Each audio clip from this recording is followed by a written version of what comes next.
Okie doke. Hello. Hello, everyone on the stream. Hi, everybody. Hello. APG world. God, we're on time. This is an early start by I know, APG right? standards. Yeah. Yeah, I this is feel going to be like nice. it's the crack of dawn or something. Yeah. I might have to finish and go straight to bed. Are you still in Miami? Still in Miami, still sitting here. They haven't touched me, Okay. which is nice because I got caught up with a lot of work and a lot of reading I had to do. Ah, good. Nice. Mm-hmm. Nice. Okay, I'm going to select all of these except that one. Let me make sure. Okay, that one I want. No, I don't need that one. That one, and that one, and that one. Doesn't sound complicated at all. Yeah, I'm doing something a little bit different, which is very unusual. Surprising. To do. And turn on the 4 selected blocks. Okay. So that should be my microphone. And somebody say something there in the stream. Something in the stream. There we go. And this one is my iPad, and this one is the second microphone channel, which I don't need. Okay, great. You've just started flashing, Jeff. After Yep. There we go. It's because we're live for some reason, I suspect. Oh, yeah. Oh, there it is. Oh, yeah. All right, so let me turn the green screen off and see if that helps. There we go. And it looks like it's still flashing. Maybe it'll set by. No, I haven't seen anything. No, I haven't. All right. So let's do APG 4, 3, 2 in 3, 2, 1.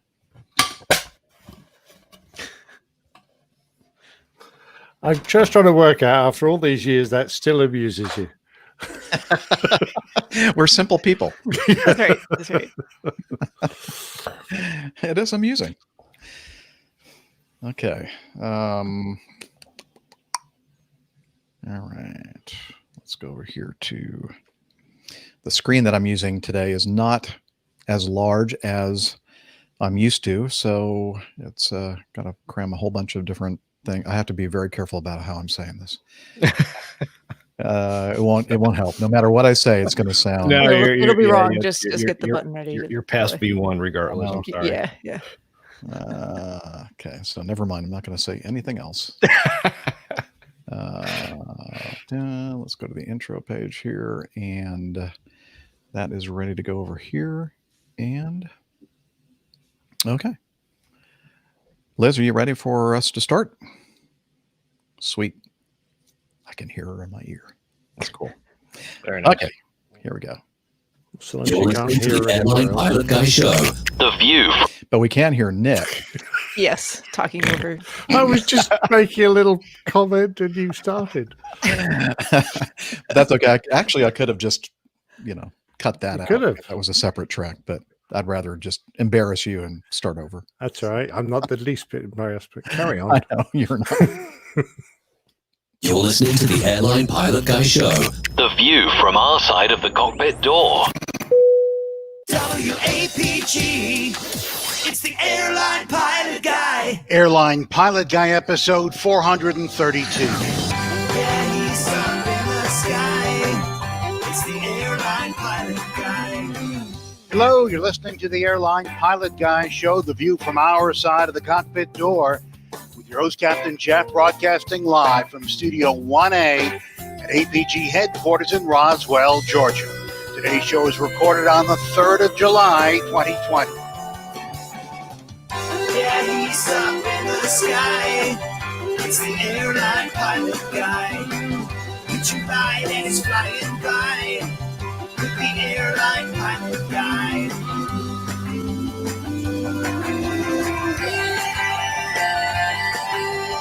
In today's episode, a flight leaving Portugal develops serious control problems. A woman fully naked tries to book a flight in New Orleans. More news, your feedback, and in today's Plane Tales, the Auger Inn and other fine drinking establishments. So get all settled in, tray tables and seat backs in the upright and locked positions, electronic devices powered on. I'm Radio Roger, and Flight 432 is ready for pushback.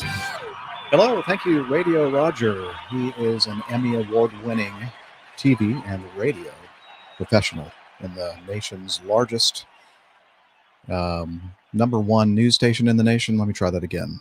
Thank you, Radio Roger.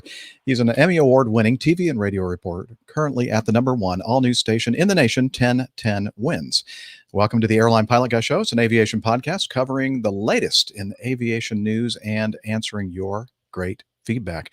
I'm Captain Jeff. I'm a captain for a major U.S. legacy carrier based in the Atlanta airport, Atlanta, Georgia, and I am joined today by my awesome co-hosts. We'll start with the first one from her lakeside home in the Carolinas, a doctor, skydiver, marathon runner, strength training junkie, IPA connoisseur, and commercial multi-engine instrument rated pilot, Dr. Steph. Hey, Captain Jeff. It is a gorgeous day here in the Carolinas, and glad to be here with you guys. It's going to be a great show. Yes, and also joining us from his mobile studio. Kind of loud, isn't it?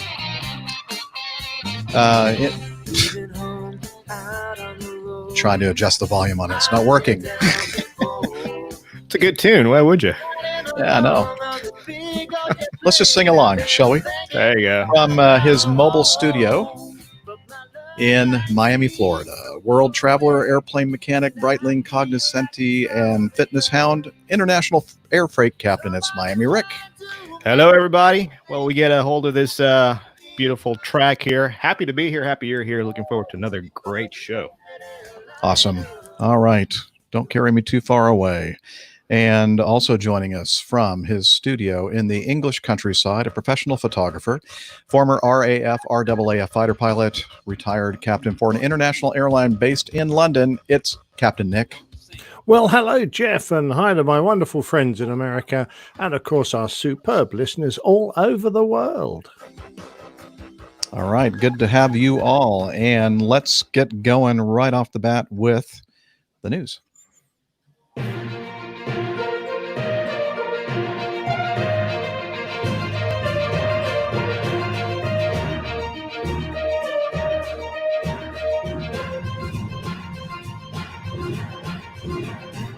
Stand by for news. We'll start with the first item in our news notebook. American Airlines mechanic jailed following aircraft sabotage. Is this something that was added new? I didn't even notice this one. I don't have it on mine. Are you sure you're in the right folder? Wait a Jeff? minute. So I have. So it says It's not the first one. Well, it says it says- copy. What I'm looking at here is copy of E. American Airlines. Yeah, that's what I got. Yeah. Why is that there? Is that supposed to be there, Liz? Oh, okay. Interesting. Okay. That's what I thought too. All right, let's start with the first news item in our news folder. We have an update on the Astana E190 at Alverca, Portugal on November 11th, 2018, severe control problems. You remember we talked about that, and it was quite a harrowing experience for the pilots and other engineers that were aboard this airplane doing kind of a test flight after they did some major maintenance work on the airplane. And apparently the controls were not rigged properly, and they have come out with their final report, including the probable causes of the accident. And they said that the investigation determined as most probable cause for the accident the improper aileron cable installation on both semi-wings during maintenance activities and subsequent inadequate independent inspection in the aircraft flight control systems, which resulted in a reversal operation of the aircraft aileron system and led to a loss of control in flight. You'll remember they were really struggling to gain and maintain control of this airplane, and we're finally able to get it on the ground. I don't know what a semi-wing is, though. Do anybody? I've never heard anybody refer to the wings as semi-wings. I haven't either. I was guessing it was like one wing or a portion of the wing, but no, I've Not- never heard of that. That's just not Yeah, both together, but me neither, really it was no. both together. Perhaps It it's might just a also poor be- translation. I don't Yeah, know. it might be Yeah. a translation thing from Yeah. the Portuguese to the to English. So they have some contributing factors here, and the ones that I think stood out to me anyway were weaknesses in the aircraft design, referring to the aileron's control system configuration, allowing the inverted cables installation in both PCU quadrants. I guess that's a pilot control unit. Power control, it's a hydraulic device that sends that hydraulic power to the control surface itself, PCU.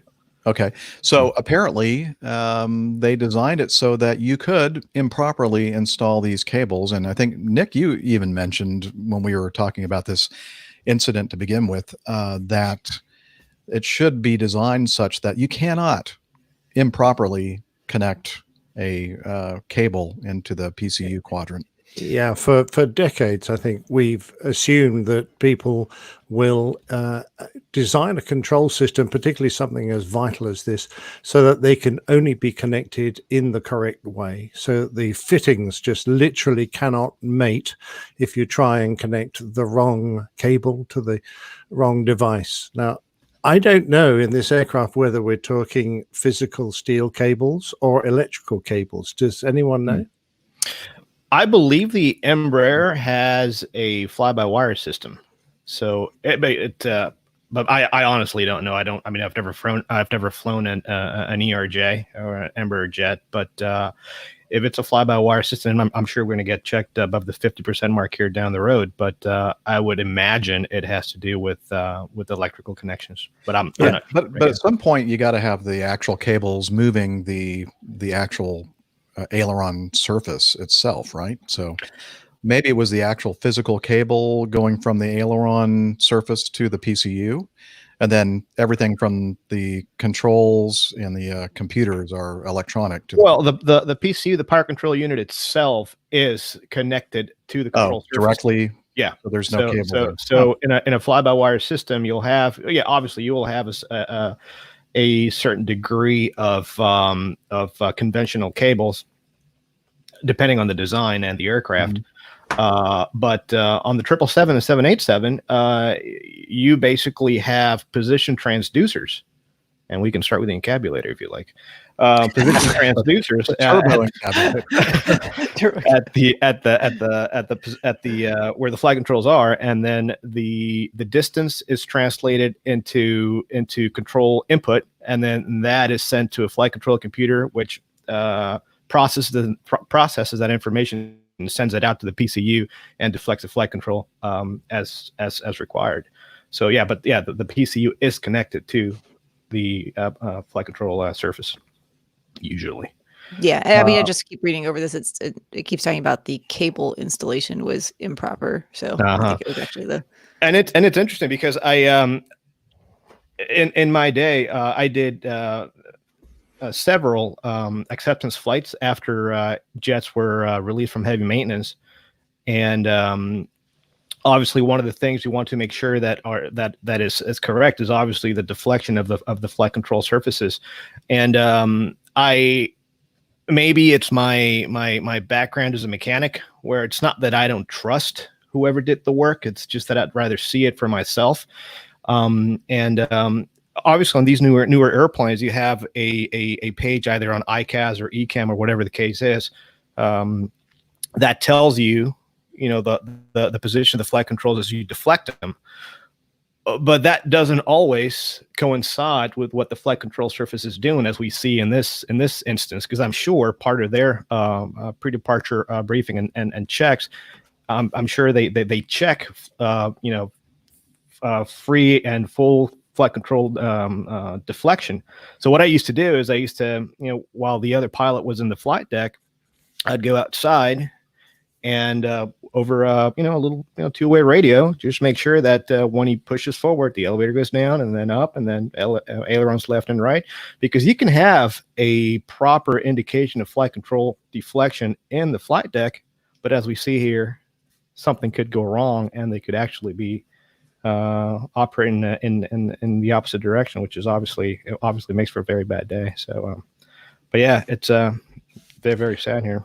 I think we've got a photograph of their flight control display system, Rick. It's at the bottom of underneath all the text, and it clearly shows that the aileron is actually deflecting the wrong direction. You can see there you go. Look at that. You can see the yoke, which is one of those wacky sort of Concorde ram yokes, yeah. And the spoilers on the right wing are going up, and the aileron's going the wrong way. So, oops. Oh, look at that! I just think that they missed it. I think the engineers missed it, and more importantly, I think the pilots missed it on their pre-flight control checks because. Everyone doesn't matter, and it's one of the criticisms of the inquiry is that everybody involved should have had a basic understanding of how an aeroplane works, so that someone should have gone, excuse me, isn't that aileron supposed to go up? At least the roll spoilers are deflecting in the right direction. Yeah, which actually hurt the situation. That was connected. Yeah, that I think that was the ailerons were fighting the spoilers when they were flying around. I think which would have caused a lot of confusion and difficulty in controlling the airplane. And I mean, a huge amount of drag over there on that wing. Oh, absolutely. Yeah, absolutely. Right, everything is out up there. Yeah. So that flight control check, whether it's a Cessna 152 or a whatever jet is crucial. Just make sure that those flight controls are being deflected the way they're supposed to be deflected, because once you get up in the air, the hamster's going to be overwhelmed trying to figure it out. I remember when I was a young kid, my father said, don't forget, whenever you do a flight control check, whichever direction you move the stick, the flight control should come up to meet it. So if you move your stick to the right, that aileron should come up. If you move the stick to the left, that aileron should come up. And if you pull the stick back, the elevator should come up to kind of meet the movement of the stick. As you push the stick away from you, the elevator should go down and away. So and it's such a simple thing to understand. If you, oh man, I love it. The voice of experience. That's really good. That is so simple. That is amazing. I never heard of that. I never thought of it that way. But and look at that. I've been flying airplanes for many years, and I never heard of that. It's nice. It's good stuff. So just to go back to what you said, Rick, do on every walk around, are you on two-way radio? And no, not every walk around, walk around. So I'm talking about when, cause we used to go down to, I used to go down to Santiago quite a bit whenever the R76s went through heavy maintenance, heavy C checks. Right. And after several of our 76s were fitted with winglets. So that was also kind of heavy maintenance to me. So anything that had to do with the manipulation by maintenance of flight control cables or anything that had to do with flight controls, particularly ailerons, I'd go downstairs, and while I was doing the walk around, just with a little two-way radio, I'd be like, okay, go left and make sure the roll spoilers deflect in the correct direction, and the ailerons as well. Because as we see here, if this happens to you in flight, you're up the creek here a little bit, Yeah.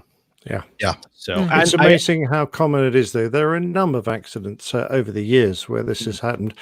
One of my mates on my old company on Virgin, Captain, he was a Harrier pilot for the Navy, and he was doing a weekend's flying for them, and he was also the unit test pilot, so they had an aircraft out of maintenance. He took off in this Harrier, did a conventional takeoff.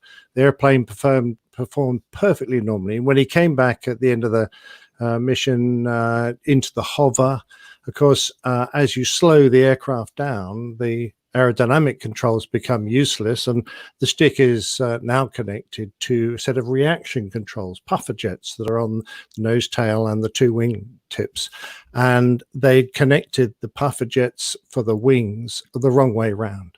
So that as he came and tried to hover the Harrier, it started to roll, and of course he tried to put the stick the other way to counter the roll, and he just made the situation worse. And seriously, in a Harrier, you have to, the airplane is so unstable that within a very, very short, less than a second, it's going to be out of control, and he had to eject. It was the second Harrier he had ejected from. Oh man! So, I mean, those things don't want new assignment for this guy. Maybe no more Harriers. Exactly right. And A Lufthansa incident comes to mind where they had a similar issue here, but the pilot that was flying, and I'm sure someone in the chat's going to be able to corroborate. The pilot that was flying this particular flight was able to recognize the issue and actually introduced so I forget which way the flight was, the plane was rolling. This was on the takeoff. So the pilot was able to recognize it and actually introduce a roll in what would be the wrong direction and stabilized it and pulled it out. So it happens, it really does happen, particularly with these fly-by-wire type jets. So we have somebody in the chat room, Logan, said, we had a friend up here die in his plane a couple of weeks ago because he had a seatbelt wrapped around the stick in the back seat of the plane. Ooh. So much must have been a tandem seating. Yeah, it was an RV-8. He said later on. Yeah. Oh, okay. Took off and immediately crashed because the flight controls were locked up. Checklists. Simple things that should be done. Proper flight control check would have saved him. Absolutely. Mm-hmm. Yeah. Oh, sad. Oh, just like that BizJet up in the Boston area. With the control lock. Yeah, had the control. The Gulfstream, I think it was. Yep. Yeah. Exactly. Oh man, I read the report for that one. It's just hard to read. Mm-hmm. Man, how do you get yourself in that position? Jeez. So, getting back to this E190, so apparently, some misrigging and then not thorough checking before you take the thing in the air. And luckily, they were able to get it back on the ground, and everybody lived through it. But wow, talking about a harrowing experience. All right, let's move on to the second item. European Union Air Safety Agency temporarily suspends Pakistan International Airways authorization to operate to the EU member states for a period of 6 months effective July 1st. This is from pkaviation.com. Let's see, beginning July 1st for a period of 6 months with the right to appeal against this decision. Subsequently, PIA is discontinuing its flights to Europe temporarily. All passengers booked on PIA flights to European sectors will have the option to either extend their bookings for a later date or get full refunds. PIA is in contact with EASA to allay their concerns and to take necessary corrective measures along with filing the appeal against the decision. So, we were talking about the preliminary report of the crash 8303, I believe it was, outside of Karachi. And then, of course, we heard the news item regarding some of the licenses weren't quite up to snuff. And I saw this, and there was a discussion in social media about this. One of those pilots that was temporarily suspended contacted Live and Let's Fly blog and said, hey, I'm one of those pilots, and let me tell you, it's not the case for me anyway. It's let's see, the PIA pilot said, I'm on the fake pilot list and horrified. The pilot has asked to remain anonymous for the time being, though I have verified his identity as a PIA first officer. This is from the Live and Let's Fly blog. He reached out to me after learning his name was on the suspect list and then finding my article about it online. Primary among his concerns is that the public has not been made aware of the specifics of what are being alleged. This is not a matter of, quote, fake pilots taking to the skies. Rather, it's a matter of certification for captain. And the blog post goes on to say, in Pakistan, there are 3 levels of pilots: private pilot license, commercial pilot license, and airline transport pilot license. And the PIA pilot explained that many pilots now find their credentials being questioned over an issue of timing. Here's a quote from him. Our reputation has been demolished thanks to an overzealous minister, aviation minister, who made a statement without any fact checking. Just to give you the other side, the criteria for judging whether a license is dubious by our civil aviation authority is anyone who operated a flight the same day they appeared in a written exam. I am one such case. The pilot is a first officer who holds a commercial pilot license, not an ATPL. He explained that he took the first of his 8 ATPL written exams on the same day he operated a flight. This triggered an automatic red flag and makes him one of the 262 suspects. I operated a flight from Lahore to Karachi in the morning, went straight to the examination center in Karachi, gave my first ATPL exam. I passed. There was a record of me signing in on an attendance sheet with the time I walked in. I was late due to the flight, though I received no extra time to complete my paper. They supposedly have camera footage of me at the examination hall. I have not since appeared in any more exams. Still got 7 more to go. Therefore, I don't even possess the, quote, fake license I'm alleged to have. He's a first officer on a Boeing 777. He has not completed his ATPL yet. As he put it, he does not need to. Now he's accused of having a fake license he has never held or purported to hold. So now this is not the case for all of those that supposedly are holding dubious certificates or licenses over there, but this is one case where he kind of got caught up in the whole thing, and seems to me, based on this interview from Live and Let's Fly blog, that he shouldn't have been caught up in it. Well, my heart goes out to him, because if he's genuine, and it's certainly from what he says, he explains the misunderstanding, and you can't very well hold it against him if you're saying that this ATPL license was gained fraudulently. Well, I don't even have an ATPL license. How could it have been gained fraudulently? Right. So I think that's entirely true, but the problem is that there is obviously a case to be answered from many other pilots, and he's been tarred with the same brush. So whilst I huge sympathy for him, I think the whole system in Pakistan seems to be rife with these fraudulent exam results. So they really do need to get a grip of it very quickly and discover who the problem pilots are accurately and fairly, and get rid of them. Well, apparently EASA agrees with you, because they have, as we just mentioned, the previous article, suspended operations of flights from PIA into the European member states for 6 months. Yeah, they sure. need to get a hold of this situation. FAA, any word from the States that you've heard of? I haven't heard anything No, specifically. me neither. And usually the FAA tends to be a little reactive to these kinds of things, and it's usually you guys that spearhead everything when it comes to stuff like this. But and I was hoping they would say something, but as of now, nothing yet.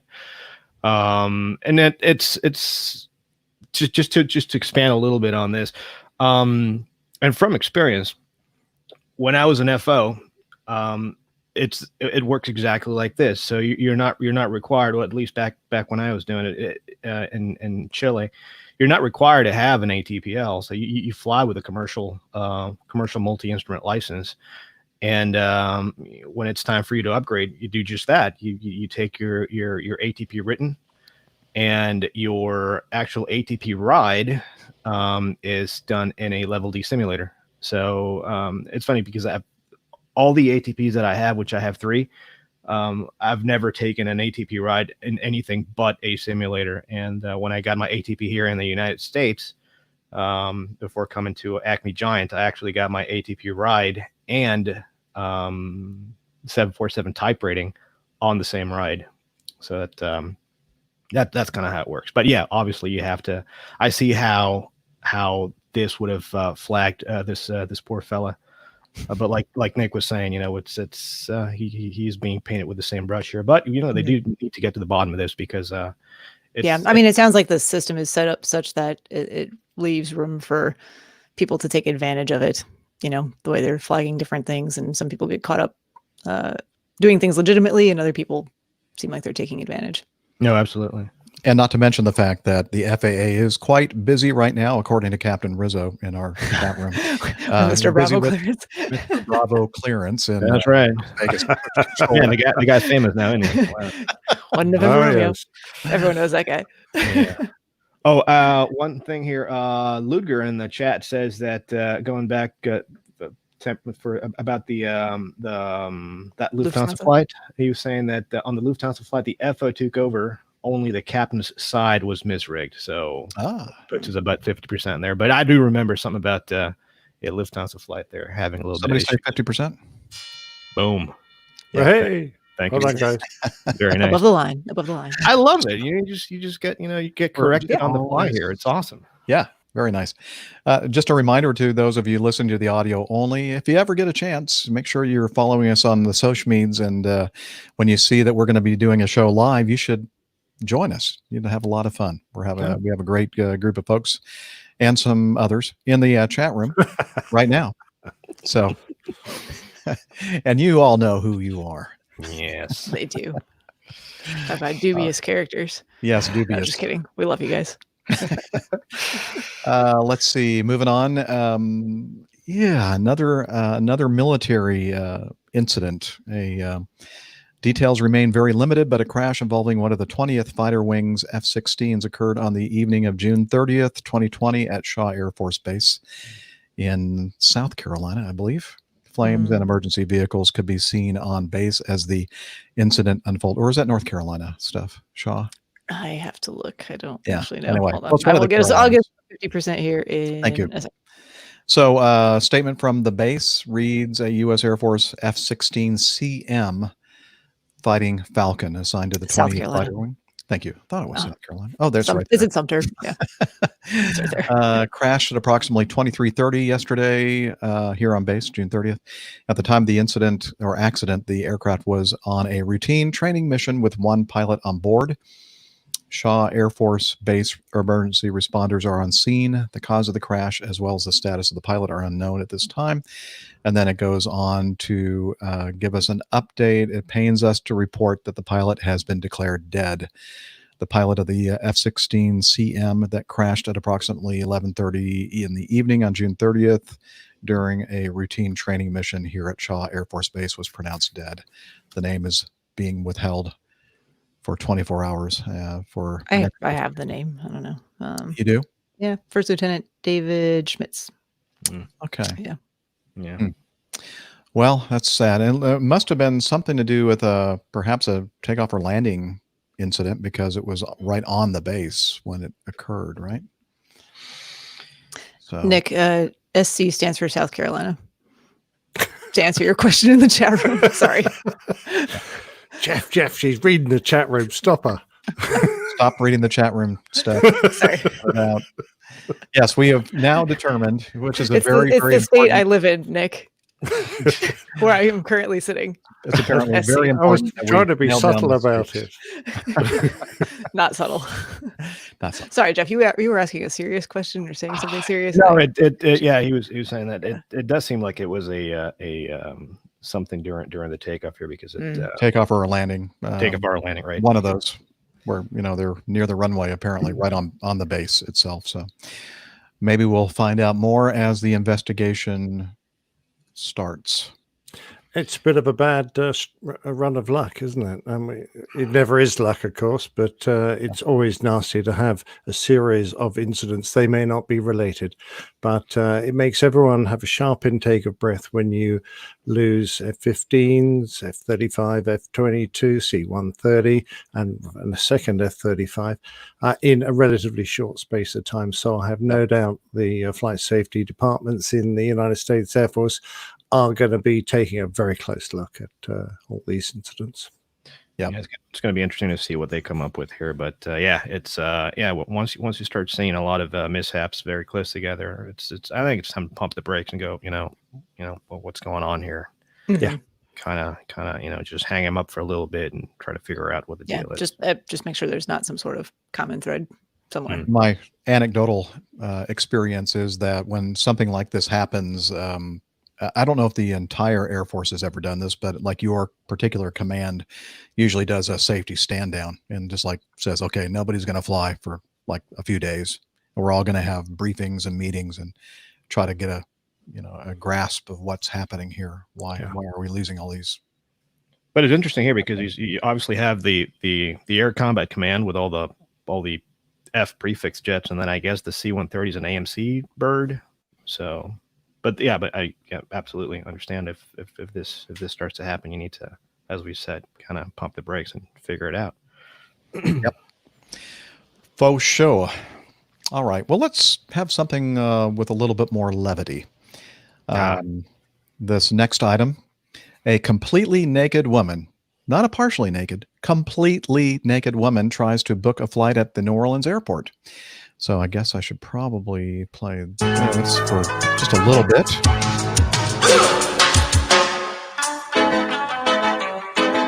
Bad girls. Let's see. She only had to take off her shoes. A woman was arrested after trying to book a flight at the New Orleans airport fully naked and then refusing to leave. Marielle Vergara, 27, allegedly strolled up to the Spirit Airlines counter at Louis Armstrong International Airport on Friday night without a stitch of clothing on. Well, that showed a lot of spirit. Yeah, he was very We've got spirit. Yes, we do. Yes, we We've got do. spirit. How about you? Airline officials told her she wouldn't be able to travel in her current getup or lack thereof and asked her to leave, but she refused, according to the Jefferson Parish Sheriff's Office. By the time a deputy arrived, Vergara had pulled on a dress, but it was a little too short to cover her genitals. She had no underwear on. She allegedly ignored orders to leave and scuffled with deputies as she was taken into custody. She was booked on charges of obscenity, resisting arrest, battery of a police officer, simple battery, and remaining in a place after being forbidden. I mean, we've all had this experience, right? Yeah. Common, actually. Yeah, it happens. It happens. Particularly Usually in after, Vegas, where it stays in Yeah. Vegas. New Orleans You is see- a little bit different situation. This is why I fly cargo. I don't have to deal with any of this BS. But Oh, yeah, that's a good reason, I think. no, The boxes don't get naked and refuse no, to they leave. don't. You just they don't make a sound when they get on the plane. You don't have to deal with them. It's great.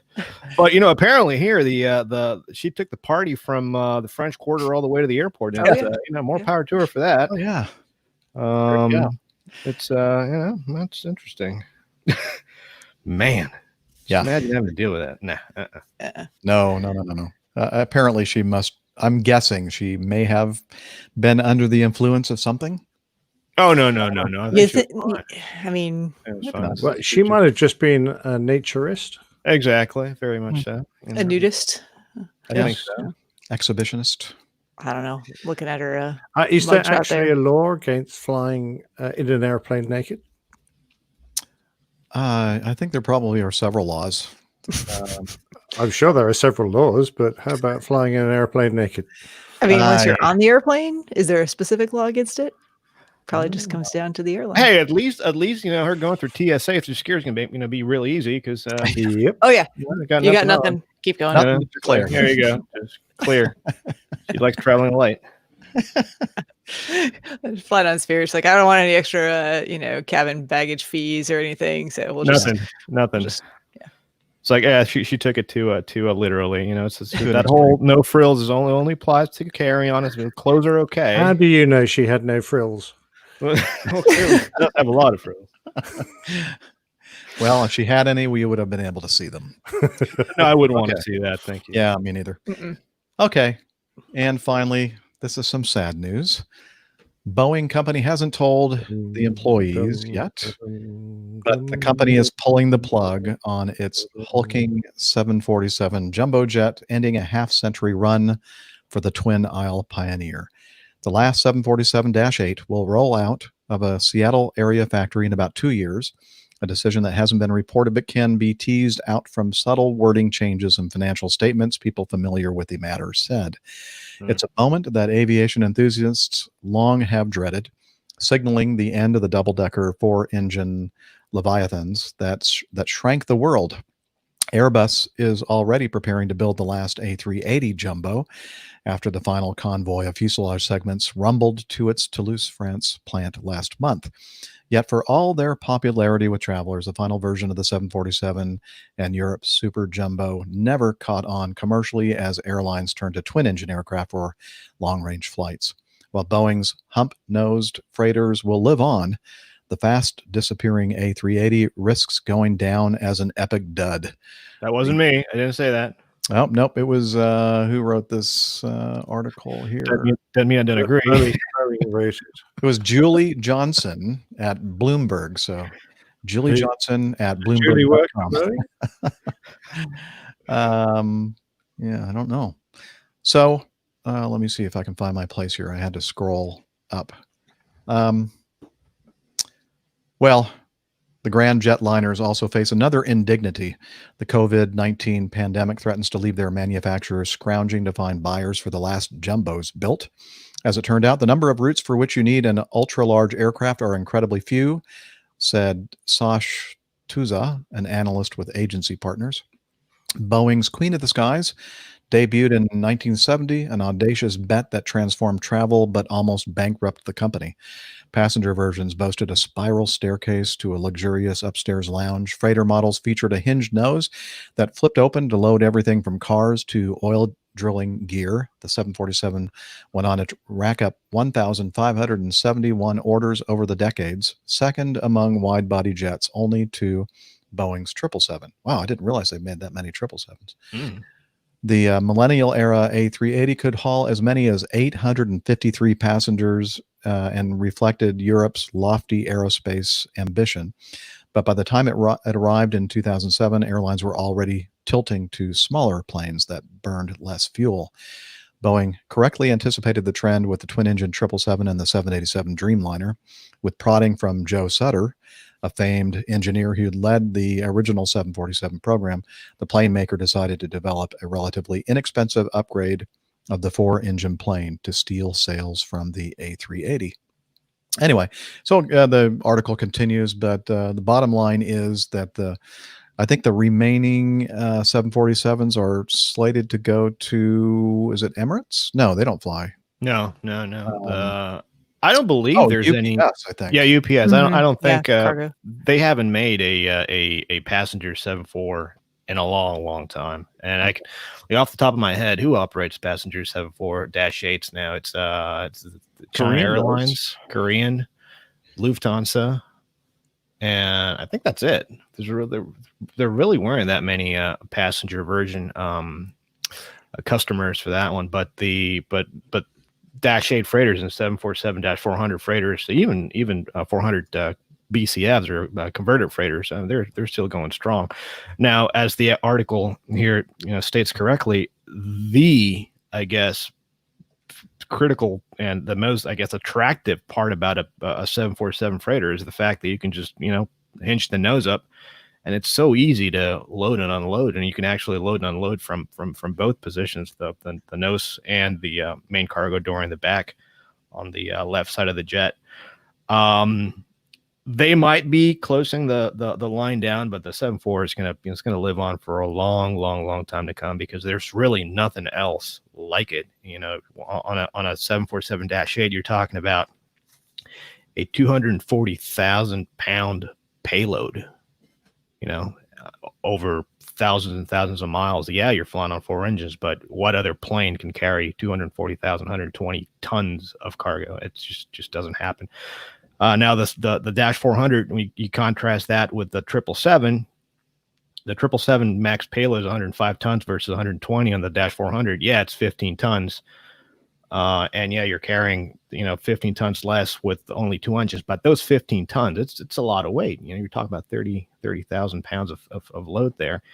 And from experience, having flown the 777 freighter and the 747, I tell you, just when you have odd shaped cargo trying to load down on a 777, it's a little bit tricky, and so the 74 it'll live on for a long time. Actually, hopefully looking forward to going back to it here in a couple of years, because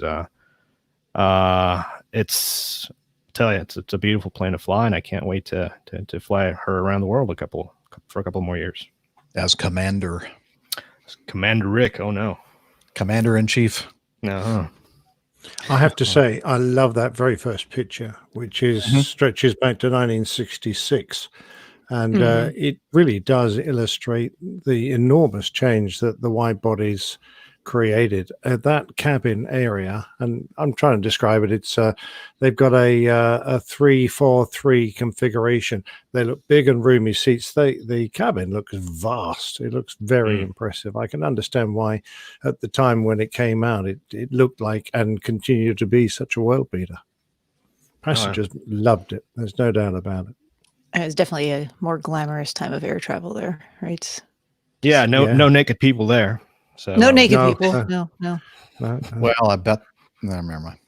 Fine, you don't think you're going to make a profit with that passenger load, though? Yeah. Here, I'm going Look to at show that. everybody in the Yeah. live chat room on the video. There's a picture, the picture that Nick was talking about. Look at that. I mean, the thing is huge, and we've talked about this before. How the walls are almost completely vertical. Yeah, in the Mhm. passenger cabin. it's like a building. It's Feels insane. very spacious. Yeah.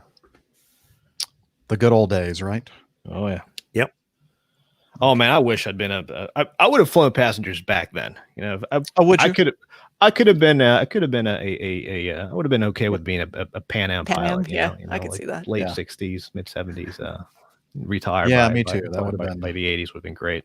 the golden days. Exactly. Okay. Well, that looks like it for our news folder for today. So let's get on to one of the better parts of the show. Getting to know us. Yeah, it's that time where we kind of get all caught up. Now, we haven't been gone for long. We recorded Sunday evening, and it's Friday morning, so just about 5 days. So probably not a lot happening amongst the crew, but we're going to ask anyway. And let's start with you, Rick. What have you been up to? Been sitting here the whole time, literally. Yeah, So not left your a lot. I've been here. That's Same hotel room. Yeah, same hotel room, same. So basically, so the last couple of flights I did were for Amazon. So they had me here on short call reserve every day from about 6 p.m. till about midnight. And as I think I've said it before, a short call basically means that from the moment you get the call to the moment you release the brakes, there can only be an hour and a half period there. So you're basically sitting, getting ready to go out the door if they call you. So basically, I did that the whole time, but obviously they haven't called me. And I called scheduling and asking, is there anything else I could do? Because I keep seeing all these strips, but it always happens to me this way. If I'm on the East Coast of the country, all the open trips happen in the West and vice versa. So, and basically what scheduling says is that, well, no, because since I'm on Amazon's time right now, apparently, and I'm the hot spare captain.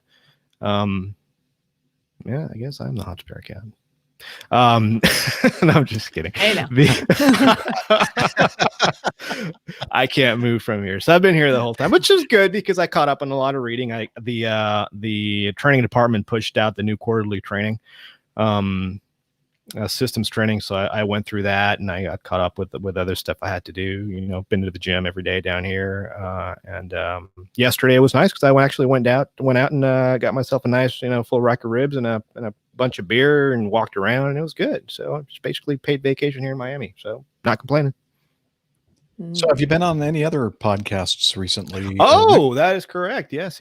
Last Monday, I was on the Airplane Geeks show. We had a nice little conversation about all sorts of things, from the Dreamlifter to the 7.5 and 7.6 and 777s and 7.8s, and went through the news there with the guys, and had a really good time. Really, really good time. Those guys are great. It's my second time on that show, so hopefully, I didn't embarrass myself too badly. They invited you back, did they? Yeah. Hopefully they'll they've never call me invited again. me back.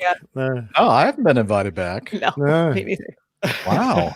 Okay. Well, Mm. so he does the APG and the AGP. Ah, there you go. Wow. Very nice. Something else. Thank you, main man Micah, for reminding us of that. Oh, that He was is great in our stuff. main or our live chat room. Thank you, Micah. Yeah. Okay. Well, it's kind of nice to have a paid vacation in Miami, I guess. Huh? No, I'm not complaining. I like it. Going home hopefully tomorrow. So that'll be it. And my next rotation here has me going to the other side of the world for the first time in a couple of months. So I'm going to see how I handle jet lag again. Although it's not going to be too bad, because I'll commercial up to Anchorage. I'll be in Anchorage for a day, and then I ride on a company airplane down to Seoul in South Korea, and then I'm there for 2 days to get kind of acclimated. and then I'll just be doing regional flying between Korea, Taipei, Taiwan, and Japan. I'll do 2 rotations there, 2 of those triangles, and then sit there for another 2 days, and then come back on home. So shouldn't be too bad. Look forward to that, actually. Nice. They took away my Taipei layover, though. I was looking forward to that, but now they have me. Now they have me in So Seoul, they took away your Type A. What about the Type B or in Type C? I'm gonna have to call and find out what happened there. Okay. But for now, that's all they took away. All right. That's definitely a Captain Jeff joke. Yeah. Thank you. Wait a minute. Thank you. So, It's such a sad amount of laughter. It's like pretty laughter. I know. It's kind of, I got to get one of those applause things. Right? Exactly. Let's see. Moving on. Yeah, if you watch the video, you'll get to see everybody on the cruise sad looking faces after I make a joke like that. Let's move on over to Nick. How have you been, sir? Have you been This will be in, short and cockpit sweet. the whole time? Yeah, I have. Nick also hasn't Perfect. moved from his seat. Facing the wrong way. I've done absolutely nothing. Thank you very much. Well, I've done lots. Nothing associated with aviation, really. I've watched a few movies, drunk a few beers, Nice. had boy's birthday, had a very nice curry. Looking forward to getting a haircut. The barber shops are opening in the UK soon, and played a bit of bowls. That's it, really. And of course, actually, I didn't really write this week's plain tale. You guys did, which was great. So thank you very much for that. Oh, And, let's go to that. All I did You was farmed out the work. was read it. Really, it was super. So yeah, I shall be cracking on with a new plain tale this evening. I'll probably. Any big plans for tomorrow? Independence Day? I mean, Traders Day? No, we do our best. It's only treason if you lose. That's right. That's right. We do our best to quietly ignore it. And you can't see fireworks from over there. Like, we do our best to really do make a big lot of fireworks. we can't tell those fireworks apart from all the other fireworks you guys are having. So We're gonna deal with that swiftly here. Don't worry. good luck. Good luck with that. Oh, no. Absolutely. I've got a bowls match tomorrow, so the first of the singles matches of the season in my new club. So we'll see how we get on there. Yeah. Hope you do well. Good luck. Thank you. Good skill, I should say. All right. Steph. Yeah, kind of short and sweet for me too. Just was a regular work week for me, except I have today off, which is very nice. But it was very busy this week, so I actually had spent the morning before we started here catching up on some paperwork, and I still actually have a little bit more to do.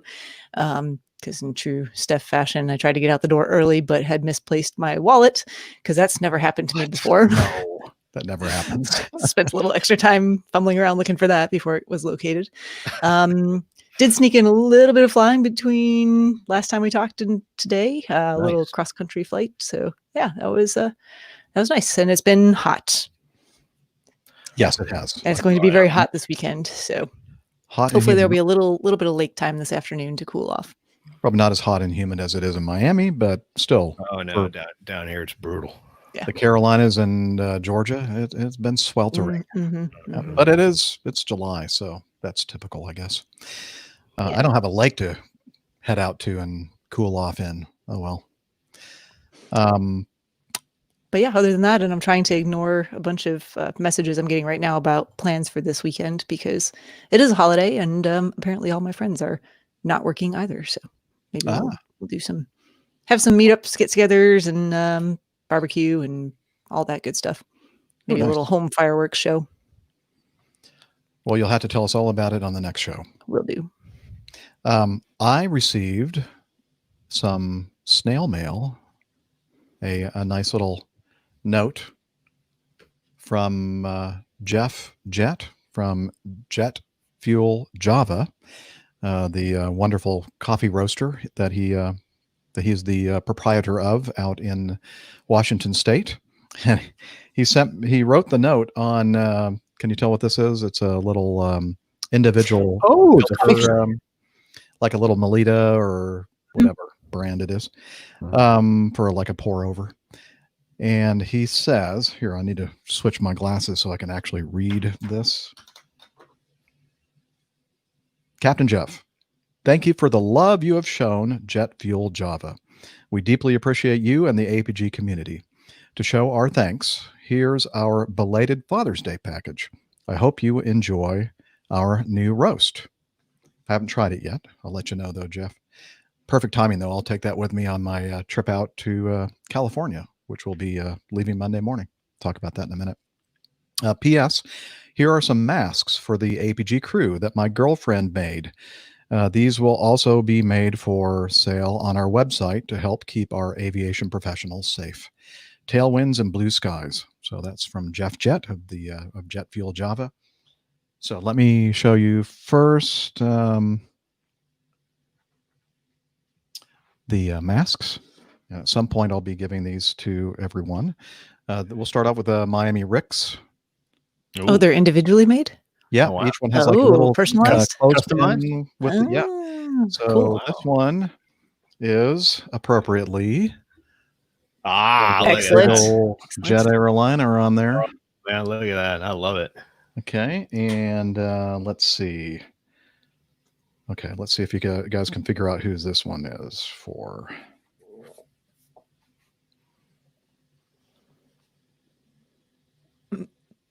It's just Some a pretty, paper airplanes. I like it. yeah. Is it This for me? for Steph. Yeah, Yeah. I like the color. It'll match my new shoes, kind of different colors, but hold on. Get my shoes. I just bought shoes that have little paper Oh, look at airplanes that. on them Here. too. Oh, look at that. Nice. Perfect. Yeah, I never. I like it. Mask and shoes. I like it. Very nice. Matchy. You gotta have your mask matching your outfit these days. Like that's a thing. Pandemic's no reason to be Let's sloppy on the see. wardrobe. Here is one for Captain Dana. Nice. Oh, yeah. Nice. Very nice. Very nice. Biplane. And let's see, for Captain Nick, we have this. Oh, looks like. Oh, it's Gray an noisy. F-18. Very nice. Very nice. Very nice. How That's awesome. appropriate. And for me, just kind of an Ooh, arrangement Oh, assortment okay. of different Yeah, it's very, airplanes. a nice medley. Yeah. On the inside, by the way, is some nice coffee Oh, related nice. stuff. Love it. So, Mm. okay. So Thank you. Fantastic. the Jeff, face Jeff. mask. Thank you, Jeff, for that. T-shirt. His new Oh, wait, there's more. roast. Oh, very Oh, good. wow. Look at that. Awesome. So cool. The new roast is called the Godfather's Italian roast. Again, I have not tried it yet, but I look forward to that. The shirt or the coffee? Well, both. The, coffee right there. And he also sent me a nice little mug with these nice candies. Oh, they're not very good. Are they little styrofoamy? Yeah, they're a little Yeah. styrofoam things. You're not Okay. supposed to eat them. And you really can't see the etched Oh, nice. Jet Fuel Java logo there because Wow. of the little foamy things in here that you're not supposed to eat. Oh, okay. Wrong kind of peanuts. Yeah. So thank you very much for my belated Father's Day gift and the masks. And I'm That's very continuing, kind. Yeah. continuing to order coffee from him because I really, really do love his coffee. It's good stuff. Excellent. There was a question in the chat room about shipping internationally, but it doesn't look like they do, at least. Oh, not I don't yet. know. That's a good So- question. Sometimes Jeff is with us while we're doing the show Mhm. live, but it doesn't look like he's with us here Mm-mm. today. So anyway, great to promote your business. By the way, he's a pilot and he is, building time and has the business to generate money toward that. And also he gives a lot of the money that they make to charity as well. So he's a good guy. Oh, you know what I should do? Since we're talking about him, let me introduce you to Jeff. He sent a little. It's a Father's Day video. Let's see if I can share this with everybody here. And now I got to go to this. I'm getting there.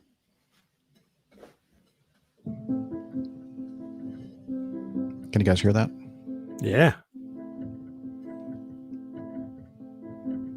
There's a picture of Jeff's roastery, pouring some beans into a grinder. He's grinding the beans. He's wearing that t-shirt that he just gave me too. I don't know if you noticed that. Pouring some water into the French roast brewer. Pouring that wonderful Java into the same mug that he gave me. Well, not the same one. Well, it may be. I don't know. Still some coffee residue in here, so maybe it is the same one. All right. I like the music. Hopefully it's copyright free. And he's doing some pour over. Oh, he's doing an AeroPress brew as well. I love AeroPress. And there he is at the end, smiling at us. Very nice. Happy Father's Day. Thank you, Jeff. I can What a great smell name, the wonderful Jeff and coffee. Jet. Jeff Jet. I mean, that is so cool. I wish I had your name. Captain Jet. Yeah, half of it. Yeah, I guess. All right. So that was in lieu of a coffee fund contribution. He actually sent me coffee and other goodies. So appreciate that. And let's see. I mentioned last week that I'm going to be leaving on the road trip with Steve and Ivy on Monday morning and working our way out west and then finally to the West Coast. And then what is new from the last time that I talked about this on Sunday night is that I've decided that on the way back, I'm going to take a train. And I've never ridden on a train before. And so I'm going to be riding on Amtrak's Sunset Limited from Los Angeles to New Orleans. That's like a 2.5 day trip. And then in New Orleans, go from there to Atlanta on the Crescent. I'm gonna stop by the airport and try and get a flight Yeah, I was going to say that. in New Orleans. I'm Make sure you have wondering your if clothes she's- on. I'm going to see if she's there. What was her name again? Margell? She's at the jail, apparently. Yeah. I'll go ahead If and she hasn't visit her. Shipped back to Colorado. You know, based on the picture of her, I think I'll pass on that. Wise. You've chosen wisely. Thank you. And so anyway, I'm really looking forward to that. It's going to take us about 7-8 days to get out to the West Coast. And along the way, hey, if you're living, you're listening to the show, you're part of our community, and you are hearing about our trip, contact me if you think that we might be driving past where you live, and perhaps we can get together. You know, I'm not sure. We're going to have a lot of time to do a bunch of meetups along the way, but I can tell you right now, it looks like our itinerary has shifted a bit. We're going to try to cover more ground on Monday, about 12 hours of driving, and try to make it to Oklahoma. Oh, wow. And then the second day, we're going to try to make it to Albuquerque, New Mexico, because Steven says there's a good Mexican restaurant he wants to go try You out. take a right when you get to Albuquerque. Was No, that he's the got to directions? left. Oh, to the left. It's left. Yeah, Sorry, always left make a is- left to Albuquerque. Make a left to Albuquerque. That's right. Yeah, Sorry, always. screwed And, it up. Dang. I do know somebody that is a listener that does live in the Albuquerque area, so maybe we can meet up with you. You know who you are. Anyway, and then the next day, I think we head up toward Durango, Colorado, and ride on that narrow gauge train, kind of a little half-a-day trip. And then we're going to see some national parks like Arches and Canyonlands in Utah and The whole state of Utah. Grand. Yeah. Pardon? Oh, in Utah. You said and In Utah. I was like, oh, the whole state. Oh, I meant to say in Utah. No, you probably did. I misheard. Okay. And then we're going to see the North Rim and South Rims of the Grand Canyon, and then eventually from there over to Death Valley in California, and then finally Los Angeles. So And finally, Los Angeles. Los Angeles. Yeah. Nothing there. Yeah. Nothing to see. Moving on. Nothing to see there. Turn around, come back. Yeah. Get on a train, come back home. So, and I plan on trying to do as much as I can as far as social media stuff and videos and recordings and that kind of thing. So hopefully we'll be able to take you along with us. And we'll be recording the show probably on Wednesday or Thursday of next week while we're on the road. So, all right. And also I should mention, some of you have probably noticed that Dana hasn't been with us for the last couple of shows. And, these times are tough for a lot of us out there, and stressful, etc. And Dana's going through some stressful times, or will be anyway soon, coming up on the 737 training and such. So the represented by the APG union, pilots union, and negotiating with Acme management, we have come to the agreement that Dana is going to be granted a leave of absence. So it's an authorized leave of absence. So people out there, don't get too concerned. Seniority continues to accrue. So I know we've had those kind of questions in the past with Rick, but anyway, we wish Dana luck and a stress-free experience. Very much. Indeed. Absolutely. All right. And that leads us to the coffee fund.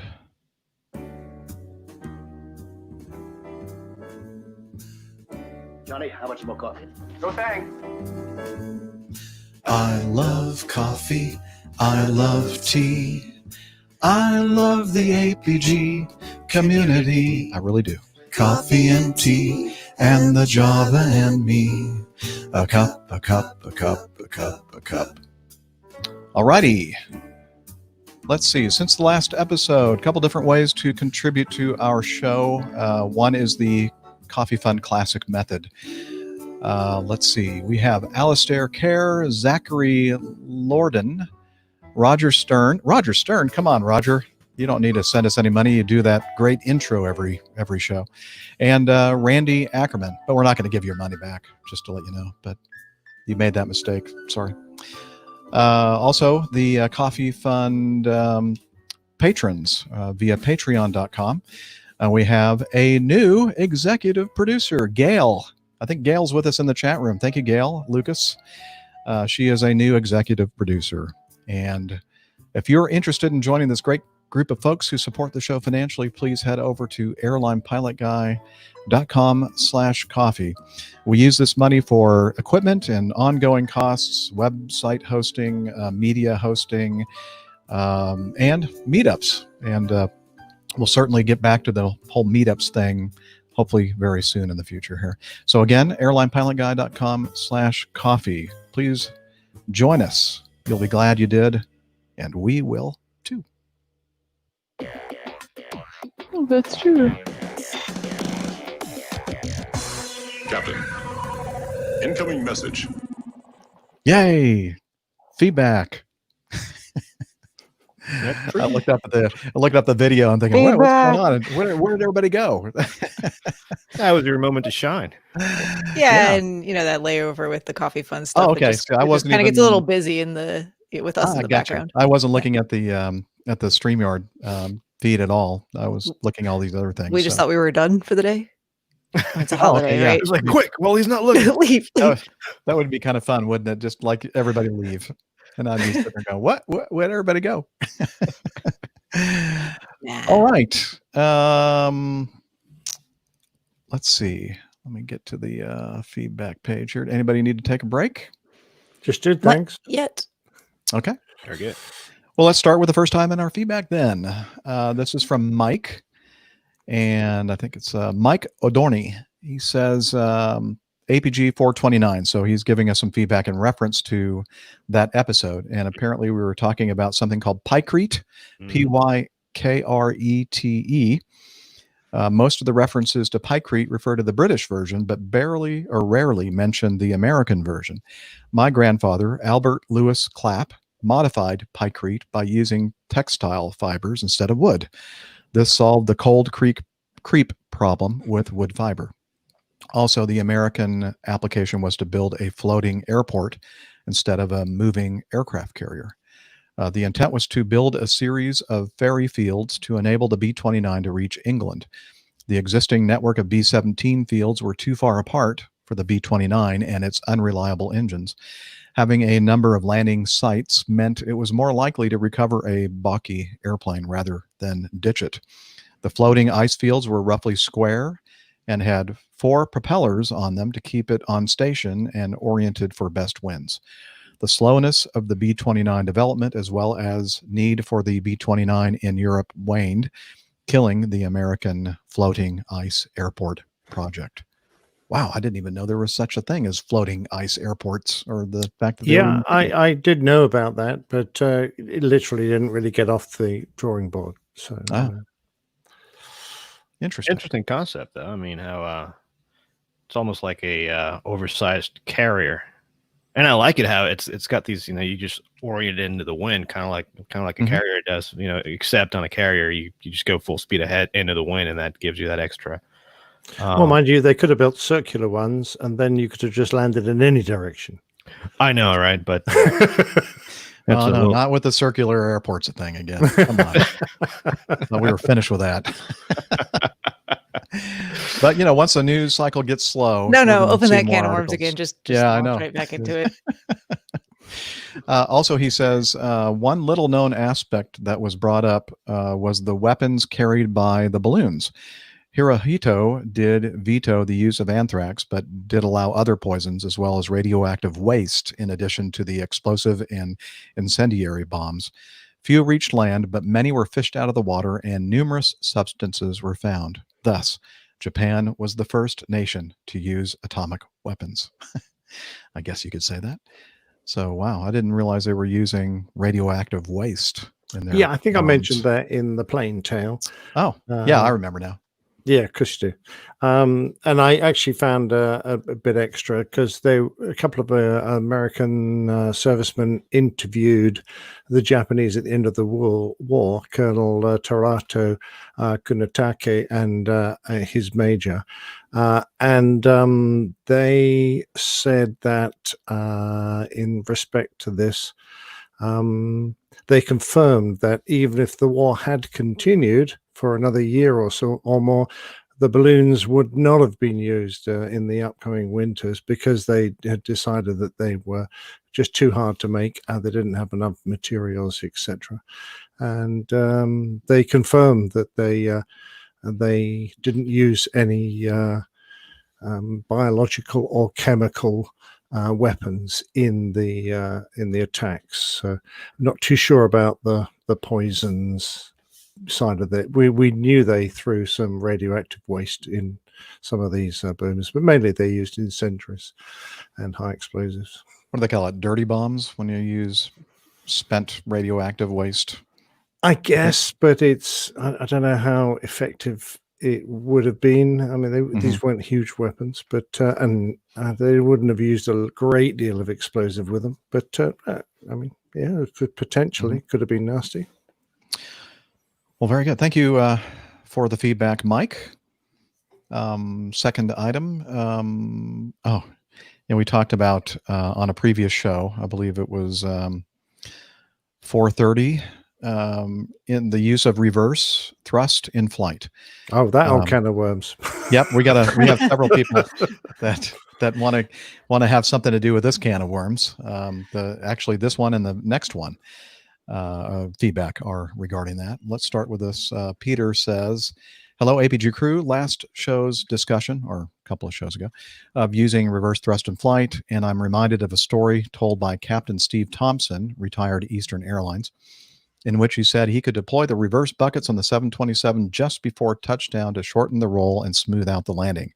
I provided a link below to the podcast where he told that story. Yeah, that would be the very last thing I'd ever attempt on a 727, put the buckets out. No. Let's see. Fun fact, he was also the check ride captain for the L-1011 and was checking out a new captain on the TriStar that lost all three engines because of a maintenance screw-up and became a nail-biter of a glider flight back to Miami. Captain Nick should do a plain tale about that one. Be safe and well, Peter. Yeah, it is an interesting one. Something to do with the oil systems on all three engines, and eventually all three engines, I believe, failed or were ailing quite badly, and he was able to make it back. So that was from Peter. I found a discussion about, because I mentioned that I'd heard that Acme's DC-8s were allowed to use reversed thrust in flight, and I think I'm not sure what forum I found this on, but I found it. DC-8 reverse thrust in flight is still considered somewhat dangerous to deploy the thrust reversers on a DC-8, but because the pilot can only do so on the inboard engines, any extreme vibration or buffeting is transmitted closer to the wing root, which is safer than doing so on the outboard engines. Farther outboard, the force of the buffeting might damage the wing's mechanisms or structure. Still, it was rarely used because even when the pilots warned the passengers, it still scared the daylights out of them. I've heard that. Yeah, it was not a pleasant experience if you were in the airplane with the reverse thrust out. The DC-8 also had speed brakes, but they were considered very ineffective. Now, somebody else in this forum said, "Sorry, no speed brakes on the DC-8." Yeah, I was just going to say that the DC-8 does not have speed, only by speed brakes, flight spoilers. Yeah. So usually these speed brakes are used to increase your rate of descent without increasing your speed, because there's several ways of increasing your rate of descent. You can either increase your speed and have the airplane pitch over, but obviously you're increasing your speed. But if you need to get down quicker without increasing your speed, you'll deploy speed brakes, and that increases the drag on the wing, and that brings you down down faster. But yeah, as it says here, the DC-8 does not have speed brakes, and which is why the only way to get down is to either be really good at your 3-to-1, just doing that mental math there and anticipating, or deploying those inboards there. Also, Concorde was also able to deploy thrust reversers in flight to get down quicker. Yep. Yeah. I also saw Getting all choked up. Sorry. Anyway, let's see. The in-flight reversing, back to the DC-8. In-flight reversing was a bit noisy. However, it was an MEL requirement to have the inboard reversers operational to operate above flight level 350. The procedure was as follows. For a steep or emergency descent, all throttles are retarded to idle, and the inboard thrust brake levers are put into reversed detent thrust. And when the engine thrust brake indicating lights come on, the throttles are moved to the reverse power stop. The outboard engines will be at flight idle, as reverse in engines 1 and 4 is not possible until the landing gear is extended. Additionally, the use of reverse thrust was to be discontinued below 19,000 feet. The spoilers on the DC-8, as Rick just mentioned, it does have in-flight spoilers that were used to augment flight control. 3 outboard spoilers on each side of the airplane, but only when the gear was down. This made handling the aircraft in gusty weather much easier to give a quick roll response. Anyway, so some more information about the DC-8. Yeah, it's fascinating. Rick, do you don't know if they were bucket style or buckets? Yeah, buckets. Okay, buckets. Wow. And DC-8 is a really, very quirky airplane, because not only did it not have in-flight spoilers, but it also doesn't have leading edge devices. So if you look at DC-8's approach, and they usually come in very nose down. And another quirky thing about the DC-8 is that it doesn't have windshield wipers. It actually has it uses bleed air. Yeah, that's what we did on the Starlifter. Yep. It uses bleed air to and the Phantom. Oh yeah, to move the well, it's kind of hard to put a windshield wiper on a Phantom, I would imagine. Yeah, they tended to blow off. Not certified for Mach 2. No. A little flimsy for that. But yeah, quirky airplane. Very, very quirky. And apparently the DC-8 was the first commercial jetliner to fly supersonic. That's before the Concorde. Accidentally, right? Accidentally, albeit in a test flight, but whoops, I'll pass Mach 1 there. Did you mean to do that? No, but it worked. Yeah, he really did. He wanted that. Go for it. Whoops. Yeah, take that, Chuck Yeager. Yeah, exactly. Yes. Love it. I love it. Let's see, Stefan wrote in. He's a A380 guy regarding episode 430, chapter 20, thrust reverser in flight on the B737 Classic. You can air deploy the reversers at 10 feet radar height above or during the landing. There is also no asymmetrical protection, and these are buckets as well. And he gave us a little blurb from a manual and a little schematic showing that, yeah, if either radio altimeter is lower than 10 feet, and you put the reverse thrust lever in reverse and the throttle idle, you get deployment of the thrust reversers on the 737 Classic. I'm still trying to work out. I believe you can. I'm sorry. Go ahead, Nick. I was still trying to work out why that's a good idea. Because if you decide you're going to make a bulk landing and go around, Yeah, got the reversers out. Exactly right. I mean, and that is so just like you have V1 on the takeoff run. You know, after V1 you can't abort. On the landing run, the second you deploy reverse thrust, you are committed to landing, because if you need to go around and one of the reversers does not stow, then it can make for a very bad day. But also, I've seen not only the 737 Classics, I do believe NG 737s they do the same thing. And I actually remember, because I asked Colonel Jeff about this, as he's a 737 driver, and he did in fact confirm that even on NG 730, and I've seen it. I remember, where the heck was I? I was in Europe somewhere. I think I was in. I don't know. I think it was in Spain somewhere, and I saw a Ryanair 737 coming in, and I saw him, deploy the reverse thrust before they touched down, and that's why this that obviously I had never seen that before, and it obviously caught my attention. I was like, I didn't know that the 73 could do that, and certainly other jets can do it, but now we're talking Russian or Soviet built IL-76. No, not IL-76s. IL-62s, which is the bad copy of the VC-10. They deploy the reverse thrust in flight. I believe the Tu-154 as well, the bad copy of the 737. I think that's the one that started all of this. Was the video that somebody saw that the Tu-154 was landing and threw the reversers out. Mm-hmm. Okay. Thank you all, Peter and Sounds Stefan. like the reverse thrust descent in the C-17 is a lot of fun. Yeah, I've heard that as well. I think Rick meant to actually snag some of that in the social medias. I saw Rick discussing the C-17 reverse thrust, and he left us a little comment in the chat room. Says, "Oh, did he? 20,000 foot per minute descent. So much fun! Wow, that's amazing. That'll get you down quick. That's fast. It's like an elevator. Yeah, it's like Wile E. Coyote. So, what about the C-130? Well, we have somebody that's going to tell us about that. Good day. This is the former C-130 CJ, and then former C-RJ CJ, now Mad Dog CJ, soon to be unassigned and possibly furloughed CJ. I'm very sorry I didn't get to fly with Captain Jeff before the Mad Dog went away, but, well, I guess many of us thought that we might have more time before she retired. Anyway, I was calling in regarding episode 430 and the discussion about selecting thrust reverser in flight. My perspective comes from that of a former C-130 driver. I've been retired a few years now, but I flew up until my last day. Cue the rickets, because here we go.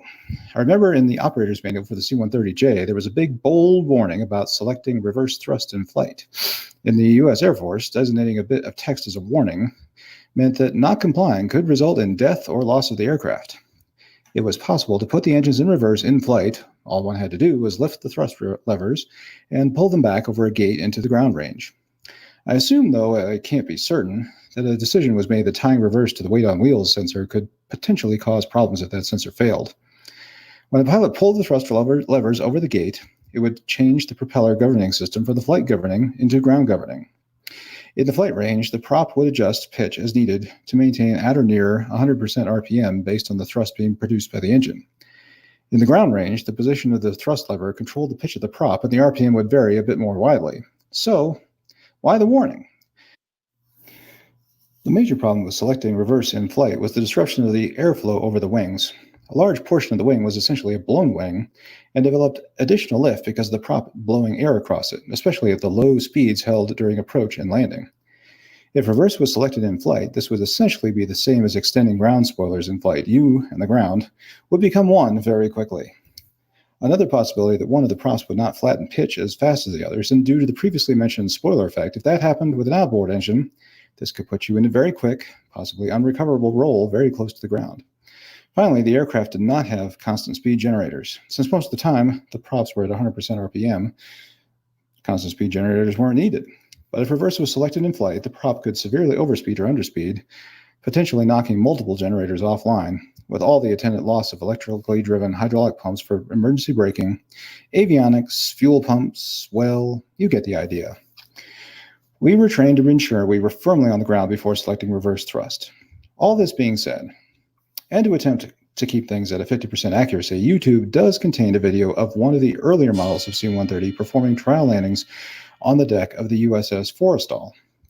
In the video, it says that in order to achieve such a short landing distance, a strong headwind was combined with selecting reverse thrust in flight shortly before touchdown.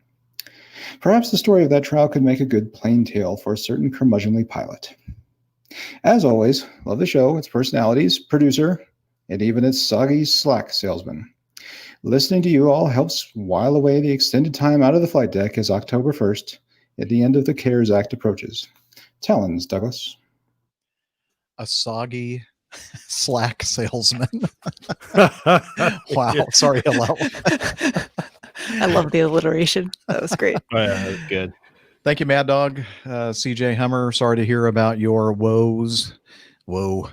As far as the whole career thing, setbacks and all that kind of stuff. You're not alone out there, so we're thinking and praying for you. Mm-hmm. And thanks for the suggestion. It is already part of a plain tale, I'm afraid. Oh, wow. Very good. So either you haven't been listening to them all or you've forgotten. You've got short memory. There's so much out there. I mean, There's we a lot of overwhelmed. content. We'll forgive you a for lot of content. forgetting Well, or there's only overlooking that particularly. There's only like 200 of them or whatever. Yeah, only. It's a lot. By the way, we need a few more to stick up, please, Jeff. Okay. I'll get right on that. Thank you, sir. If you don't mind, I won't do it right now, though. No. Okay. Let's see. Next item from Captain Peter. Hello, Captain Jeff crew. It seems some questions were raised regarding my previous feedback, so I thought I might try to answer them if I may. Firstly, how did I accrue so many endorsements? Well, it took 2 airlines. Yeah, we were kind of trying to figure out how he had so many type ratings and such. Mm-hmm. My first was a domestic airline in the land where I was born. Oh, what happened there? Yeah, there was a refresh in Evernote. Just go back to the correct note. I don't know why. Okay. Where did it go? Number It's 4. still number 4. Yep. Thank you. Yikes. I'm in the middle of reading and all of a sudden it just disappeared. Okay. Well, it took 2 airlines. My first was a domestic airline in the land where I was born, where I flew the F-27, DC-9, and B-727. After 7 years and being affected, as we most are at some stage, by the big, shiny jet syndrome, my wife and I packed up to start a new life in a foreign land, and all it had were big, shiny jets. So here in Acme version 2, I have accumulated the rest of my endorsements, the A330/340, the 747-2, 3, 4, and 8, and the Boeing 777, 2, 3, and ER. In fact, everything except the L1011 and the A340-600 during my time here. Regarding the sad face emoji after the A340-300, well, after waxing lyrical about the virtues of the DC-9, I thought I should provide my least liked, and in this PC world, trying not to offend, I used an emoji. Obviously not clear enough. That was probably my fault. I didn't understand what the emoji was. Or maybe it just didn't come through Evernote. Anyway, regardless. Hot and high departures were particularly problematic on this aircraft, with the only reason you gained altitude was the curvature of the Earth falling away. Luckily, the CFM56 was a reliable engine, however, better suited to what I'm sure it was designed for. Hair dryers. Yep. We've heard Nick mention that several times. Please, Captain Nick, I mean no offense. I know you like the airplane. We can discuss this over a few stiff drinks in the bar or pistols at dawn, whichever you prefer. Nice. And he sent us a picture, so I'm going to select that now as our overlay in the video. Ooh, As to very nice. where I'm based, well, they say a picture says 1,000 words. So I added one. Captain Nick will know this one. All the best to the happy crew. Always blue side up. Captain Peter. Now it must be somewhere in the Midwest because see, it's a Purina checkerboard. Purina. Exactly. Little checkerboard logo there. Yeah. Oh man. It's actually one of the best shots I've seen of it. Yeah, It's really very clear. nice. Nice. Yeah, And I think well framed. that's an Yeah. Airbus No, that's panel a too, isn't it? 747, Oh, is it 747? 74200. Yeah, it's Okay. a classic old It's got school. too motor many control buttons. Well, it's an old I 200. noticed it's 92. That's Yeah, that's a few years a ago. while ago. That's yeah. a little while ago, isn't it? There's a question in the chat room. Is that Absolutely. Kai-Tak? Yes, that is. It is Hong Kai-Tak. Kong. That's Well, it's just the checkerboard. Kai-Tak's checkerboard. about 40 or 50 they're degrees right of the to the nose. right. Exactly.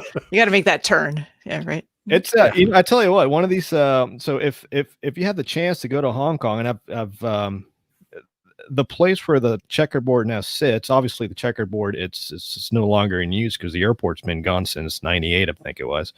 But you can still go up there, and I've actually sat at the very top of the checkerboard there, and taking a little bit of the old paint that chipped off as a bit of a souvenir with me.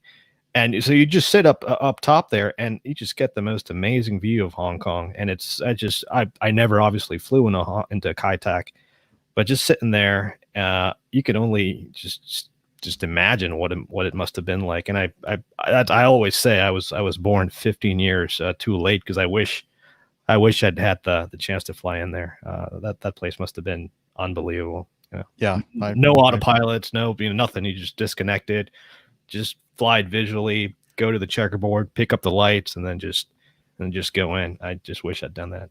Just fly the darn airplane. You're lucky, Nick. You're lucky. Yeah. Well, yeah, it was great until you realized the end of the runway stuck out in the middle of the harbor. And if you didn't get the braking right, you were going to end up like that 747-400 that ran off the end, disappeared up to its windows. When your flight turns into a cruise. Yep. That reminds me of LaGuardia. You get that opportunity a lot there. Oh man, yeah. I bet. Much shorter runways though. What I thought was fascinating about when that 74 went off the end was that in order to start operating, they had to get rid of the fin because it was sticking up in the way at the end of the runway. So they sent their special forces out there and they blew it off. Yeah, no, they did, and it was Take care of this. That 400 was brand spanking new. Oh, It had just been picked up by the airline when that happened. Yeah, whoopsies. And it was talking about that. I remember, I think it was back in 2008 or 2009, a similar situation. Well, not similar, but something like it. That Iberia 340-600 that landed at the old Quito airport and went off the end of the runway there, and the airplane was parked there for more than a couple of months because the airline didn't know whether it had been a complete hull loss or not, and they were actually looking at pulling it out of there and fixing it and flying it out. And so what the airport did is obviously a couple of things. They took out the localizer portion of the ILS, so there was no ILS going in there, and this is before the days of RNAV approaches. So it was when this 5:30, 6 o'clock hour at night came around, it was quite tricky because all you really had was a VOR approach with a very, very dodgy VOR and particularly high minimums in a high altitude airport. So that was always interesting. And then also the airport actually shortened the runway and they painted this white line to show where the end of the runway was, because now all calculations were made as that being the end of the runway to be able to clear that Iberia 340 that sat there. So that was interesting. They didn't blow out the fin on that one because I think that would have might have been easier. No, officially there've never been any hull losses in flight, and I think not in flight. So but that was the first 340-600 hull loss. Yeah, they just never flew again. Interesting. Actually, I saw that happen. I was there. I was the plane that landed before that plane went off the end of the runway. It was your fault then. That's classic. It was my that wake. is. It was my wake turbulence. Yeah, yeah, it's all your fault. Pre-wake turbulence. Your bow wave. Exactly. Wow. Well, good discussion. Thank you, Captain Peter. Kind of clears things up for us. Oh, and my friend Captain Nigel knows of Captain Peter, but I don't think they ever actually worked together. But they were in the same airline at exactly the same time for cool. many years. Very small world. Yep. Very good. Next time, George says, "Hi, Nick." This is for Nick. I love the plain tales about flight jackets. I really love my A2 jacket that I got from USA Wings about 5 years ago. Here, let me show that there on the screen. I can't see the jacket. All I can see is a beautiful phantom. Well, there's a jacket there. You just have Is to you kind of sure? focus. All I can see is a phantom. He got this from, and he gave us a link to uswings.com. So a link that will take you right to his jacket. Back when I left the Air Force 33 years ago, they were still using Nomex jackets. Attached is a photo of me and my favorite jacket in front of my favorite plane. Probably yours too. Stay healthy. Look at that. He does look very good looking in that jacket, I must admit. Yeah, just something about a leather. I mean, I wear a leather jacket to this day, and I love, just the leather jacket as part of the uniform. I mean, here at Acme John, you can wear either a leather jacket or a black. I think it's not Nomex, but it's like a fleece jacket. Mm-hmm. And a lot of the guys and gals actually opt out of the leather jacket because it can be a little bulky, and I understand that, but I'm just so used to carrying it around, and just something about a leather jacket. And I think that the more you wear it, the more you carry it around, the more weathered it gets and the nicer it gets, and it's just, nice soft leather. I've had mine for a long time. In the late Very- 80s, very when I was in the U.S. Air Force, before I left, just right before I left, like maybe a year or two, they started making and providing the leather jackets again for certain commands. I think the Bomber Command, or whatever we called it, Strategic Air Command, that sort of thing. They didn't offer them to us Air Training Command pukes, but so I never got one. Oh well. All right, thank you, George. By the way, George is the. Oh, I'm surprised he didn't provide a link to his show. He's so modest. Ready for Takeoff. He's the host of the Ready for Takeoff podcast.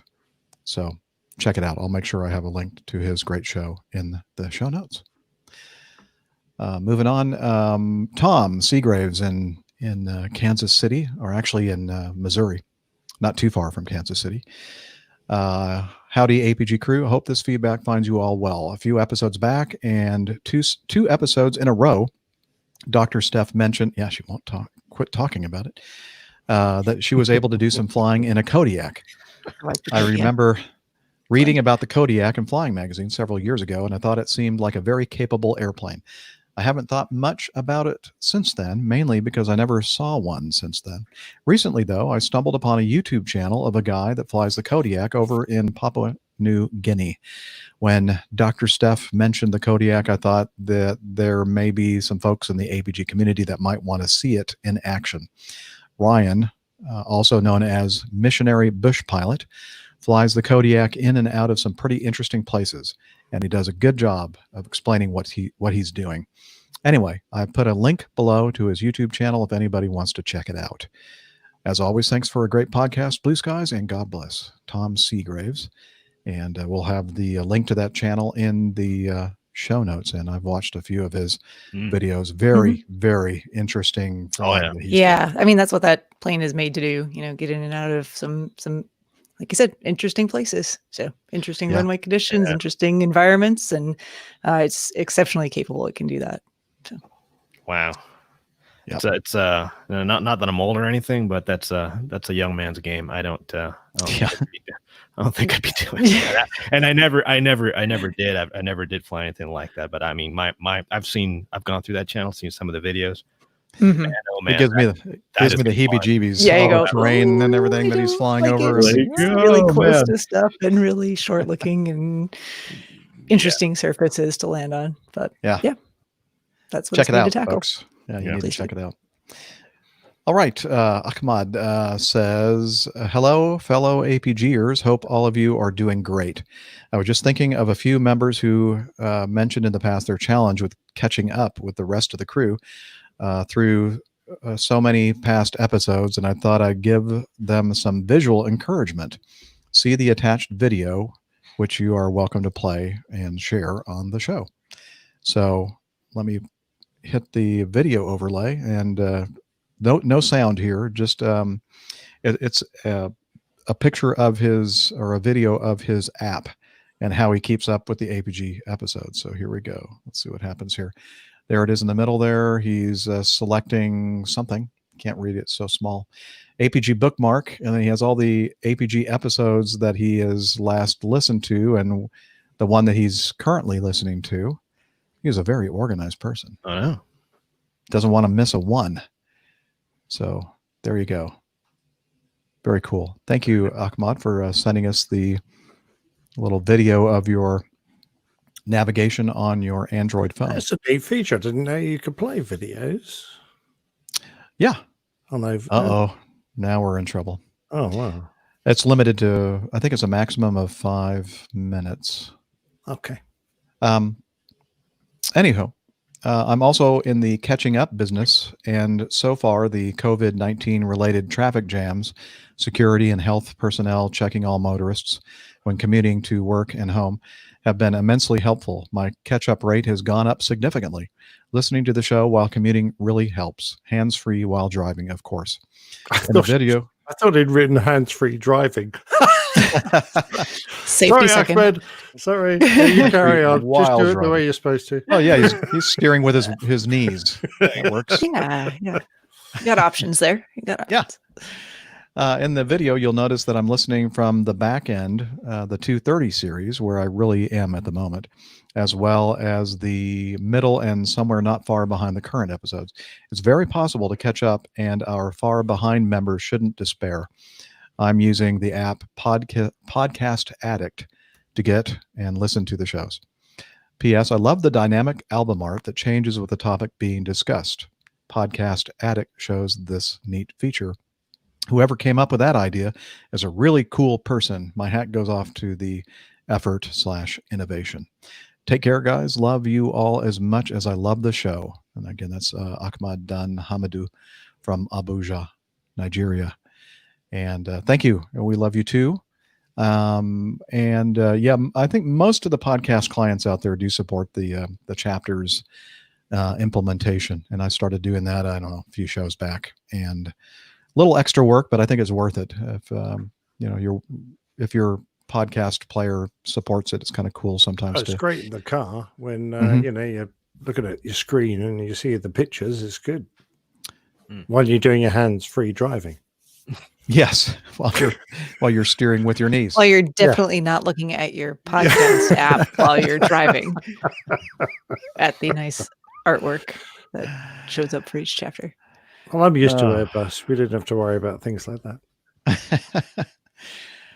All right, I'm going to share something with everybody. I hope that we're not going to get in trouble for playing this. I'm probably not going to play the whole thing. It's about 5 minutes long, but it's funny, and it's a little teaser video, and oh,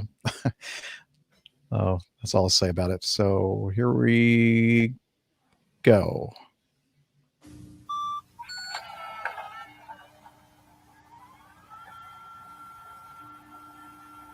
Llama International Airlines, 1996, not for redistribution.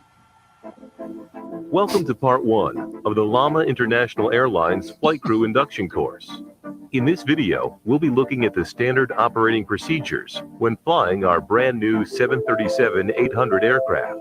Whether you've just got your wings or are transferring from another airline, this video will familiarize you with our aircraft and procedures. When you arrive at the aircraft for your first turn of the day, you may find there is no jetway or stairs attached to the aircraft doors. In this scenario, you may be required to flag down a passing baggage handler and request a leg up to open the door and climb in.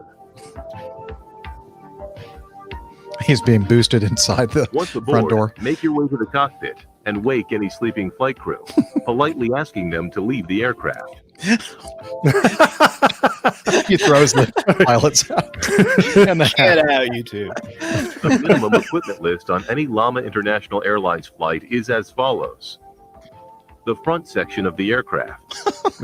At least one working engine. Coffee maker. 2 times 5 kilogram bags of llama feed.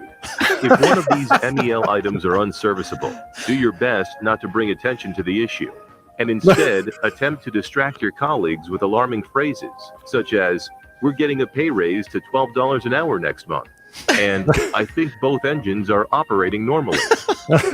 Okay, so that gives you a little taste of this. I mean, you got to That's watch very the whole good. thing. In fact, Yeah. they're so clever that at the very end they actually have outtakes, which really aren't outtakes. They had to create the outtakes. Very, very funny. I got to watch it again. By the way, I should have mentioned that Scott sent that in. Scott Bennett. He said, "Enjoy the humor." So he basically just shared the YouTube link. Good stuff. So, Rick, you were shaking your head like you've seen this before. Yeah, I have. I haven't. I just like you. I saw. Have he made it? I couldn't stop laughing. 'Cause not that there's any airlines like that out there, but pretty close. Yeah, not really, sort of. Yeah. Anyway, very, very clever little video, animated video that you should check out for sure. If you don't do anything else, make sure you check that out. Well, thank you, Scott, for that. Rick writes in with some not so great news. Not unexpected, though. Rick lives in Reno, Nevada. Rick Goebel. Captain Jeff and crew, the Reno air races have been canceled for 2020. Let the community know. Thanks for the great show. Best regards, Rick. Longtime listener in Reno. Well, you know what? Expect us next year, Rick. I hope you have a big house for us all, for the crew and the community. I don't know. That's a possibility. I mean, we were just assuming that we could stay with you. Yeah. Hopefully, but man, this year is just the year that should never have been. I know. Right. Yeah. Looking. Oh well, we'll get through it. We will get through it. Well, hindsight's 2020. It is.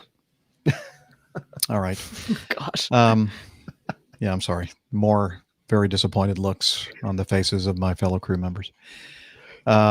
Jonathan, item number 10. Dear Captain Jeff and crew, here's a follow-up on a story you all discussed at length recently, and I must say, it's even more terrifying than we thought. 1 in 3 pilots in Pakistan hold fake licenses, and the government knows. Here's a link from CNN.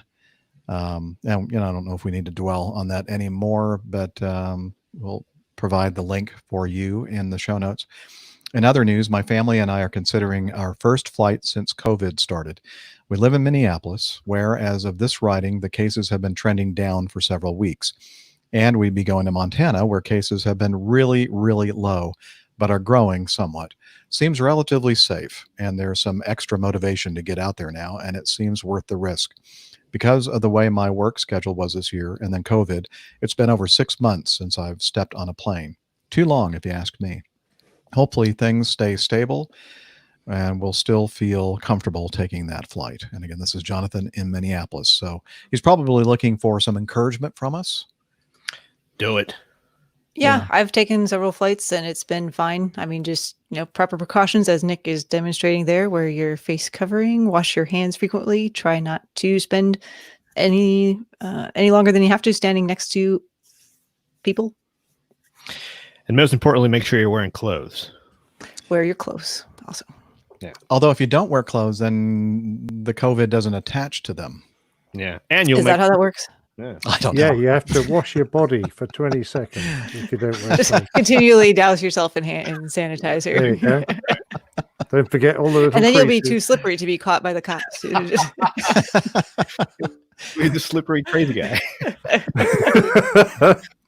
It brings new meaning to slippery slope. Yep. Doesn't it? I'll step away from that one. Yeah. All right, Jonathan. I think you have overwhelming encouragement from the crew that just take the appropriate precautions and you'll be fine and have a good time. And please let us know how that vacation works out in Montana. Yep. Good luck. Hope you don't catch nothing. Don't forget there are other things out there, not just COVID-19. What?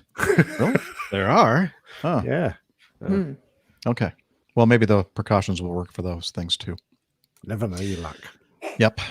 11. Michael Steves, A, you asked if the Citabria was aerobatic. The answer is in the name. Try spelling it backwards. Mhm. Guess what? Can I try saying it backwards? Yeah, Yes. Aerobatic. you got it. And Oh, there you go. So that's pretty cool. That That is very how- cool. I didn't actually know that. Oh wow. I think I knew that at one point a long, long time ago that I'd forgotten. I knew that. Interesting. I remember us talking about the Citabria, but I don't remember all the stuff we were saying about it. Anyway. Yeah, I think you were talking about the tail dragger experience. Yeah, I was and you talking were about in a- that, and someone was yeah. asking about its aerobatic If it was capabilities. And I was just aerobatic. saying I did not fly it in that capacity at that point, but it Right. does certainly. I bet you will, though. Yeah. Yeah, You give can it a now little bit of try time. flying it backwards. Hmm. That will be just a trick. spelling it backwards. I don't know. Good enough headwind. Yeah. That's right. Maybe you'll get a little. No, just Yeah. point it upwards till you run out of airspeed, and lo and behold, It'll go backwards then too. yeah, it'll go It will. backwards. Yep. Give it's- yourself a little bit of altitude. That would be my only recommendation. Yeah, that's that. Good, exactly. good call. Good call. I second that absolutely. Yeah. And the people that make the airplane have actually designed it so that the tail won't snap off when you start sliding backwards. They even Have did they? Brilliant. backwards. They rode backwards. It was certified backwards. Everything's backwards with that plane. There, everything's Excellent. backwards, like the show. Let's see. The second thing that Michael mentions, there was a mention of the Zamperini Airport, home of the Sling Pilot Academy. The story of the namesake Louis Zamperini is fascinating. He swam in the 1936 Olympics, then joined the U.S. Army Air Corps. He was flying a B-24 Liberator over the Pacific in 1943 when it crashed in the ocean, and he spent 47 days at sea before the remaining crew were taken prisoner by the Japanese. The book Unbroken is quite a read. They did a movie on that too, didn't They they? did a very good movie, which is I have this subject suggested as a plain tale, and because so many people will have seen the movie Mhm. and know about it, I resisted it. Try and do things that people don't know about.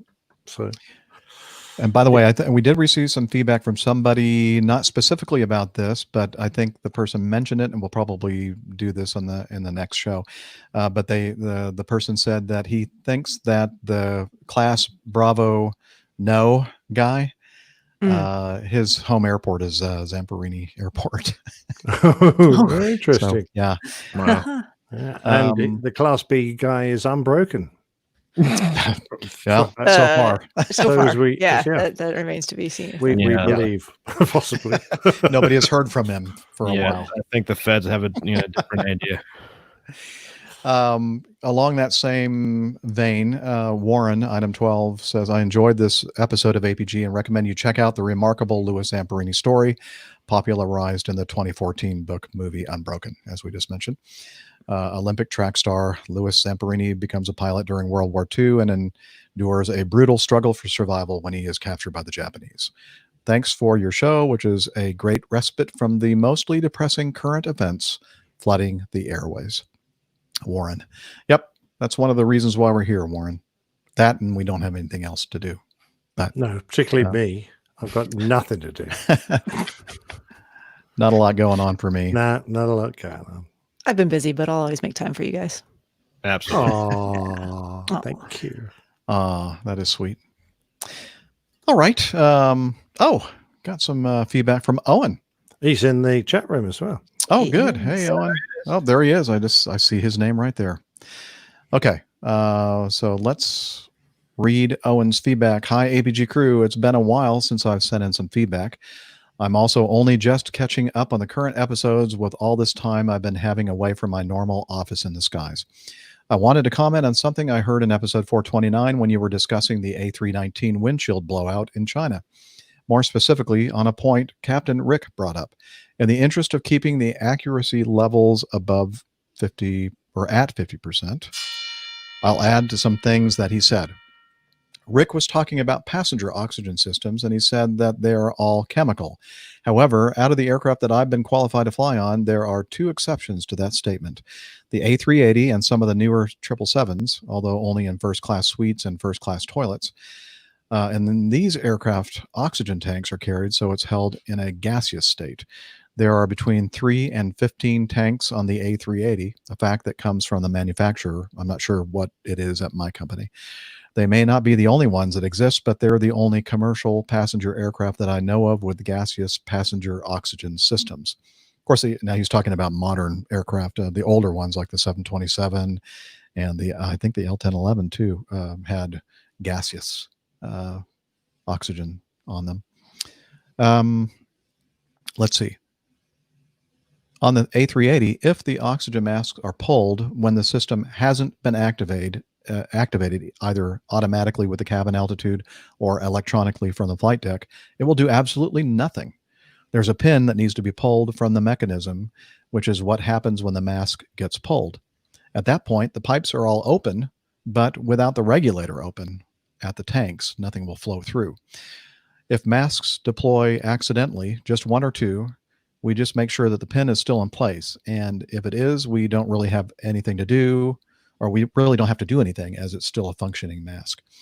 We as crew don't put it back up into the panel because the way they are folded in the panel is specific, so they don't get tangled when they drop. That gets left to the engineers, apparently. My guess is that it has to do more with accountability. But either way, if the pin is in, a decompression does happen and the masks are activated, then you pull the mask, the pin pops out, and it works as normal. Another difference that this A380 drop-down PAX oxygen system has with traditional chemical systems is that the duration is also dependent upon A, the amount of masks that have been pulled with the pins released, and B, the altitude, as the oxygen system computer unit will reduce the amount of oxygen flowing to the masks as the aircraft cabin altitude gets lower. At 10,000 feet cabin altitude, the oxygen stops flowing to the masks. Fun fact, the high-density A380s that I operate on carry 615 passengers and 972 passenger oxygen masks. And he says, I counted. Oh, wow. Did you have some extra time on your hand? I think so. Jeez. I find that hard to believe, Owen. You really counted 972. Yeah. Still, that's a lot of masks. That's a lot of oxygen. But Owen, he's an honest guy, so maybe he really did. I believe him. Don't forget he's half Irish. Hope that was a bit of interesting technical information for you on the A380 that you might not have known. I didn't have any idea, actually. I didn't either. Last, I know some of the stuff I've said covers what happens in inadvertent deployment of masks, but for anyone flying on an aircraft, if you ever see that mask, whether you think it's correct that it has dropped or not, pull it sharply towards you and put it over your mouth and nose before helping others. So pull it sharply towards you and put it over your own mouth and nose before helping. I know what he's referring to. We've seen pictures. Yeah, there was a particular flight where they did drop down and everyone just over their mouth, not so much their nose. Yep. Oh boy. And he ends with some kind of Irish phrase, and let me see if I can pronounce it. Le gach which means, and he spelled that out phonetically for me. Owen, your friendly friend, flight attendant. And this phrase, le gach means with every best prayer, although it's in Irish, it's also homonymic with the phrase with every favorable wind, which I quite like. Nice. I like that. Yeah. Yeah. Yeah. The, right. I mean, I didn't know that the 380 had separate tanks, but I guess now that I think about it, it would make sense for the first class suites to have that arrangement there. The 777 freighter, I remember it also has, and I can't think if the Dash 8 does, probably not. But the 777 freighter for sure has an oxygen tank for the crew, and then one for the supernumeraries or the folks sitting in the supernumerary area. So oxygen masks there are not chemical. They are in fact just like the 380 system here, which makes sense. But yeah, I was talking about the 319 system. So that does indeed have the chemical system where you need to pull it for this pin to strike and for the chemical reaction to begin. But interesting system on the 380. I had no idea.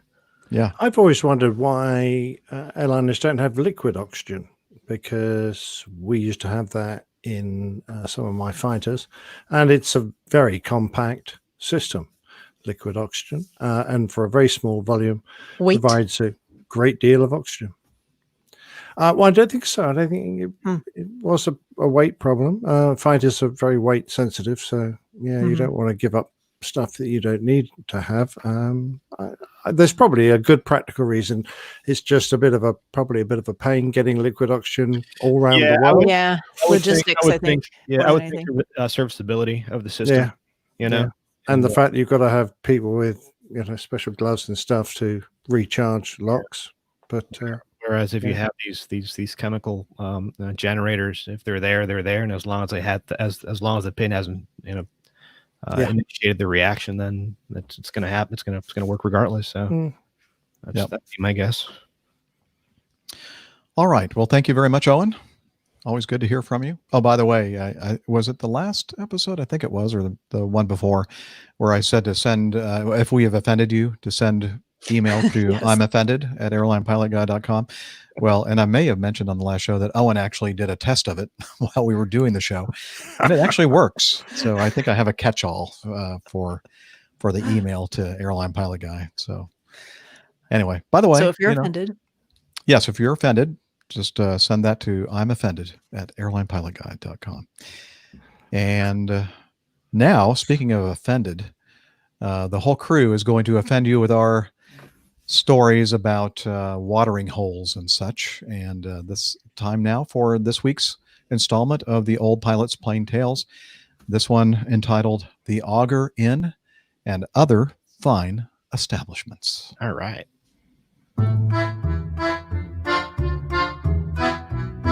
The Old Pilot's Plain Tales, the Auger Inn and Other Fine Establishments.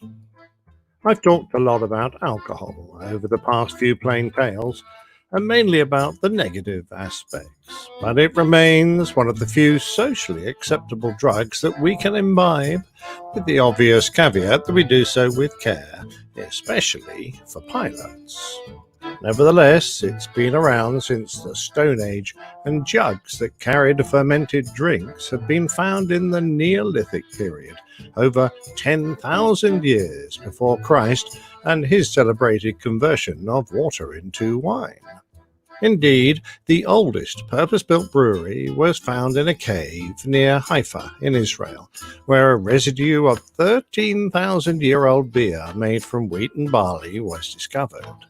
The ancient Chinese drank beer and wine made variously from grapes, hawthorn berries, honey, and rice. The ancient Egyptians, Sumerians, Greeks, Babylonians, Indians, and Romans, to name just a few, were all renowned for producing quality wines and beers. Proverbs 31:6-7 of the Hebrew Bible recommends giving alcoholic drinks to those who are dying or depressed so that they can forget their misery. In the European Middle Ages, beer, wine, and cider was an everyday drink for all classes and ages of people, and it was recorded that even nuns were given an allowance of 6 pints of ale a day. Native Americans fermented various beverages long before the Europeans settled their lands, and the sub-Saharan Africans could brew a mean palm wine. Early sailors of the Royal Navy made stale water palatable by mixing it with various forms of alcohol, until the daily ration of half a pint of rum was written into regulations. It wasn't until 1970 that the daily grog ration was discontinued, which may not have been a bad thing for a modern fighting force, since the Royal Navy rum was 95.5% proof, or 54.6% alcohol by volume. With our propensity for travelling the world, fighter jocks, trash haulers, airline crews, and the rest have always managed to find some fascinating watering holes too frequent to let the stress of the day gently drain away in convivial company over a drink or two. With that in mind, I asked the crew to tell me about one or two of their favourite establishments, and I'm sure that you, dear listener, might have some special ones to share with us as well. Dr. Steph tells me that. At first, I was really excited about this assignment from Nick. It's a really cool idea to put together a compilation of our favourite bars and watering holes from all around the world to share with you. But my excitement quickly turned to a bit of concern as I realized that, despite my love of all things IPA, I really don't spend a lot of time in bars.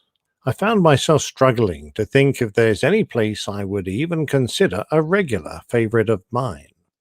But as I considered where I would take my friends, if they were back in one of the various places I consider my hometown, I realized that there are a few places worthy of mention.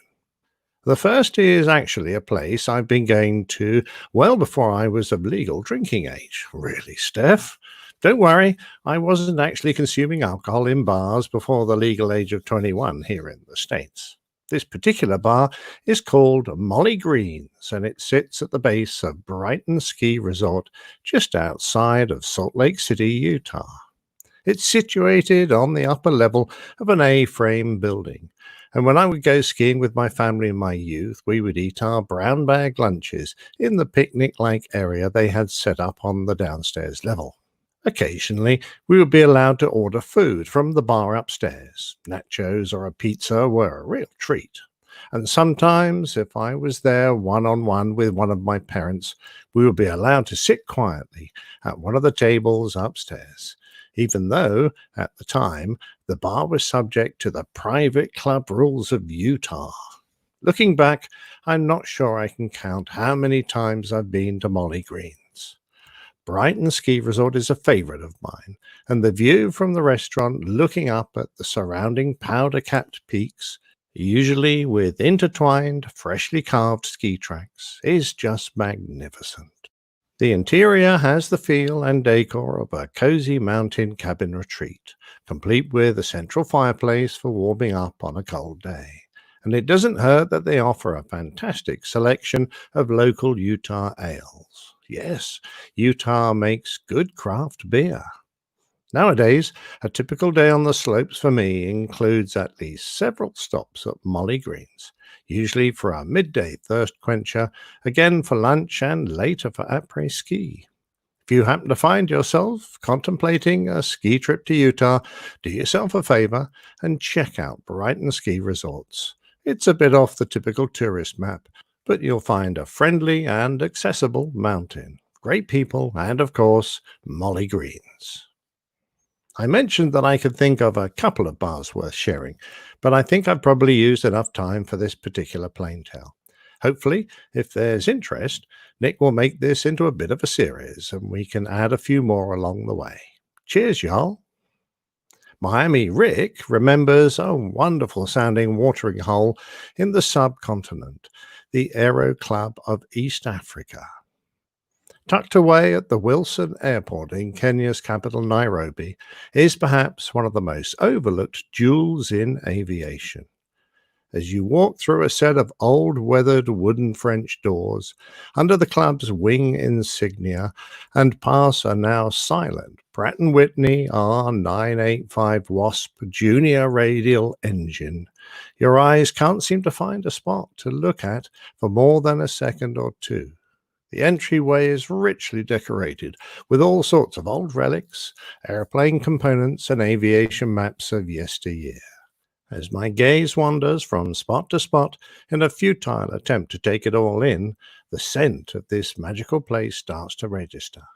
It's a quite peculiar combination of what seems to be Cavendish tobacco, bourbon, cigarette smoke, aviation gasoline, and wood polish, perhaps because of all the wood paneling that adorns the place.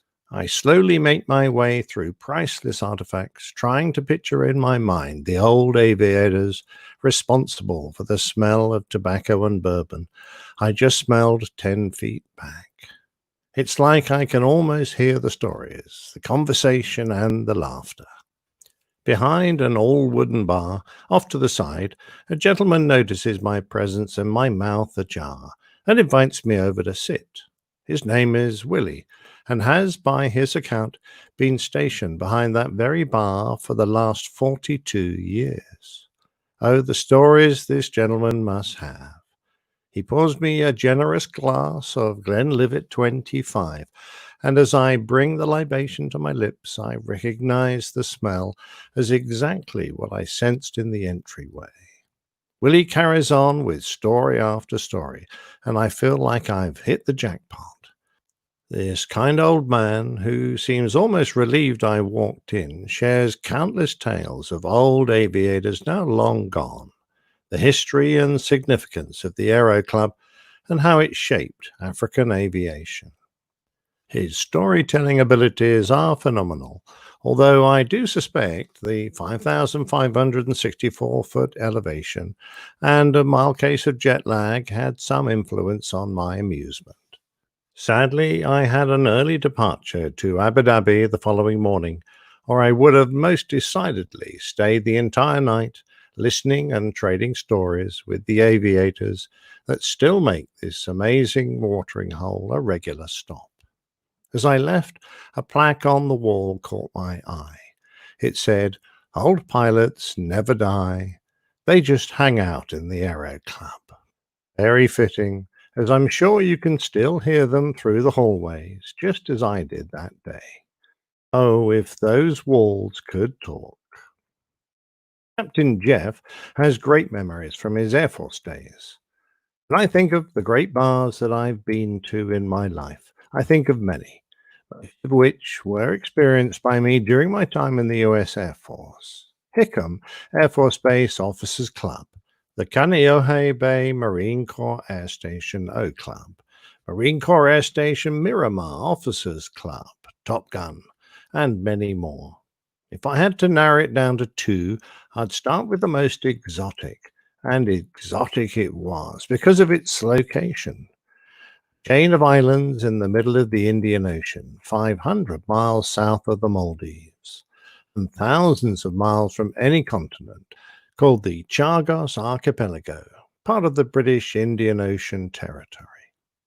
In it, a picturesque atoll named Diego Garcia, home to a U.S. Air Force base. At the northernmost tip of the atoll's western coral rim sits the Diego Garcia's Officers Club. It's a very casual building with large open-air decks that overlook the Indian Ocean. The views are truly breathtaking. Another watering hole that I put on my list of Jeff's top two bars is one with much more history. Located deep in the heart of Texas, on Randolph Air Force Base in San Antonio, arguably one of the most beautiful bases in terms of its architecture, is the Randolph Air Force Base Officers Open Mess. We're not there yet, though. After entering the front door to the right, walk down the stairs to the basement level. After allowing your eyes to adjust to the relative darkness, keep walking past the barber's shop to the far end of the basement and look for the Auger Inn. Taking its name from an old World War I aviation term referring to the act of spiraling down to earth out of control after being shot down by the enemy, many a modern-day aviator has done the same in this historic stag bar. Two orange and white parachutes are draped across the ceiling with 3-foot plywood models of aircraft flown at Randolph over the years, along with squadron patches that are displayed along its walls. I spent many a night at the Auger whilst attending PIT, Pilot Instructor Training, in 1985, and its walls saw many a rousing beer call.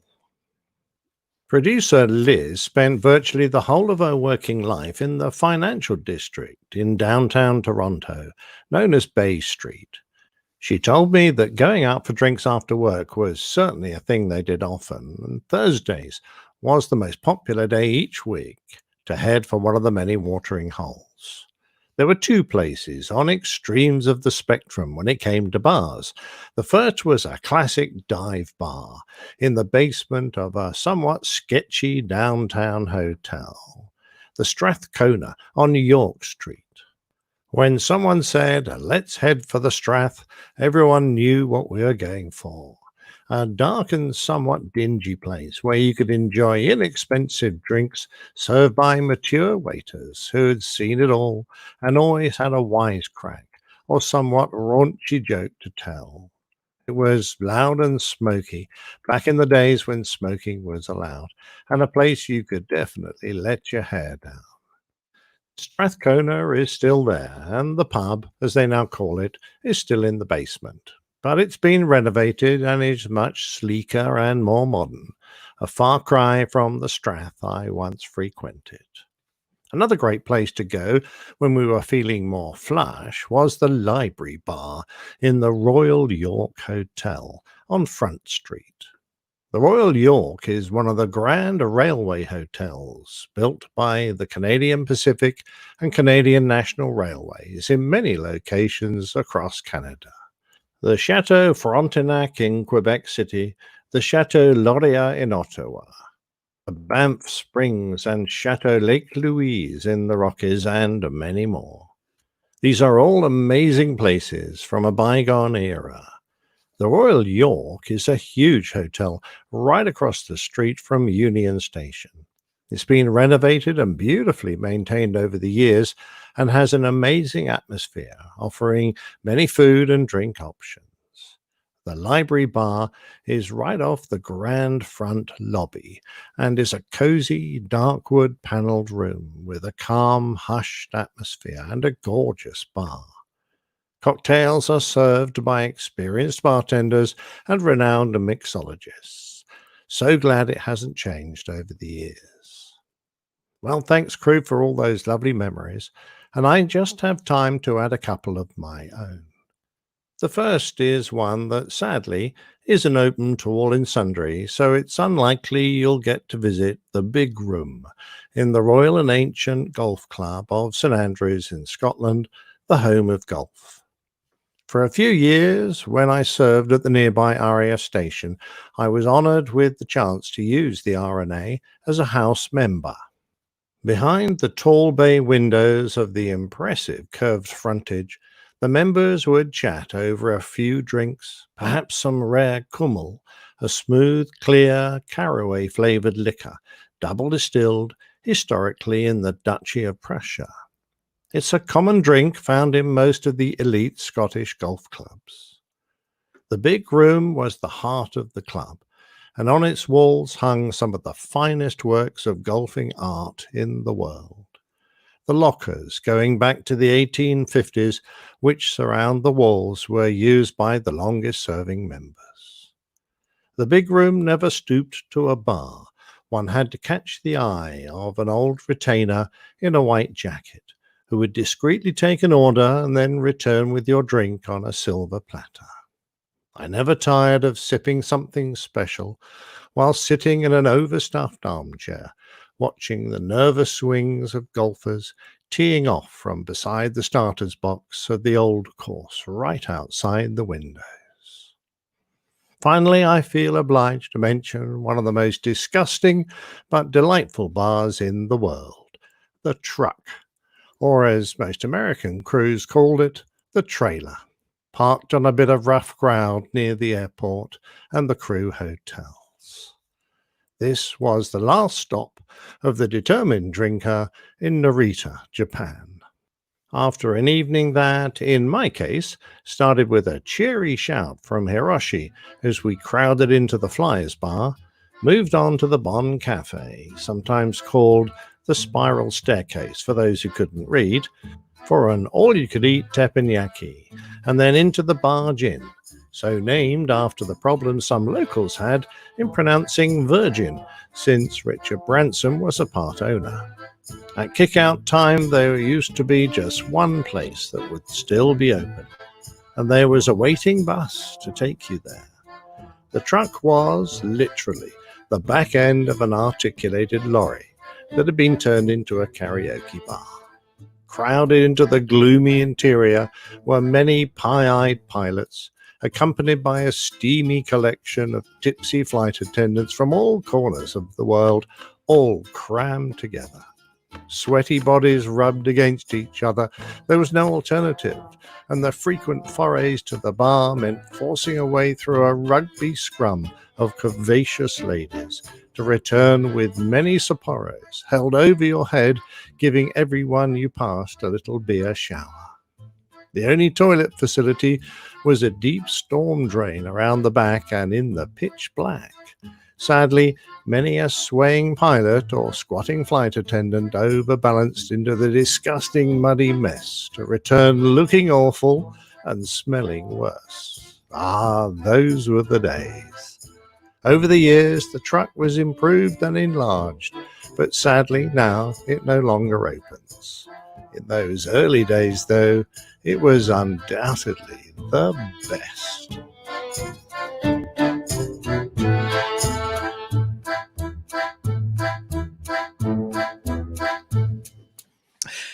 Disgusting and delightful. That's the way I think of our APG crew. Wow.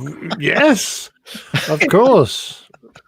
That was fantastic. They're great memories. All that.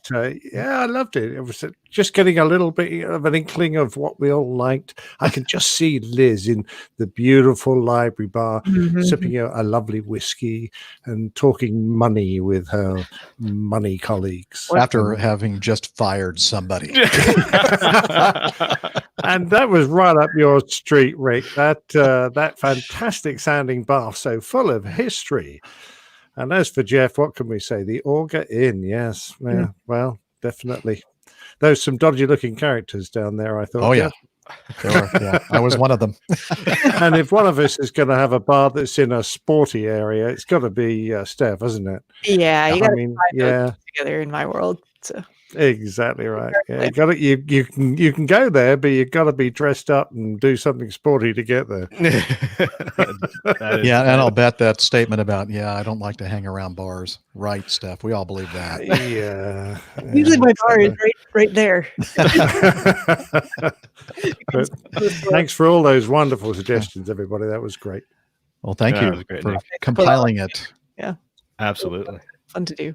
Well, perhaps it stirred a few other memories, and we'll have another one in a few weeks. I've got one or two more. I can think of another one that we might want to talk about. It's also in Japan, but we'll leave that for that occasion.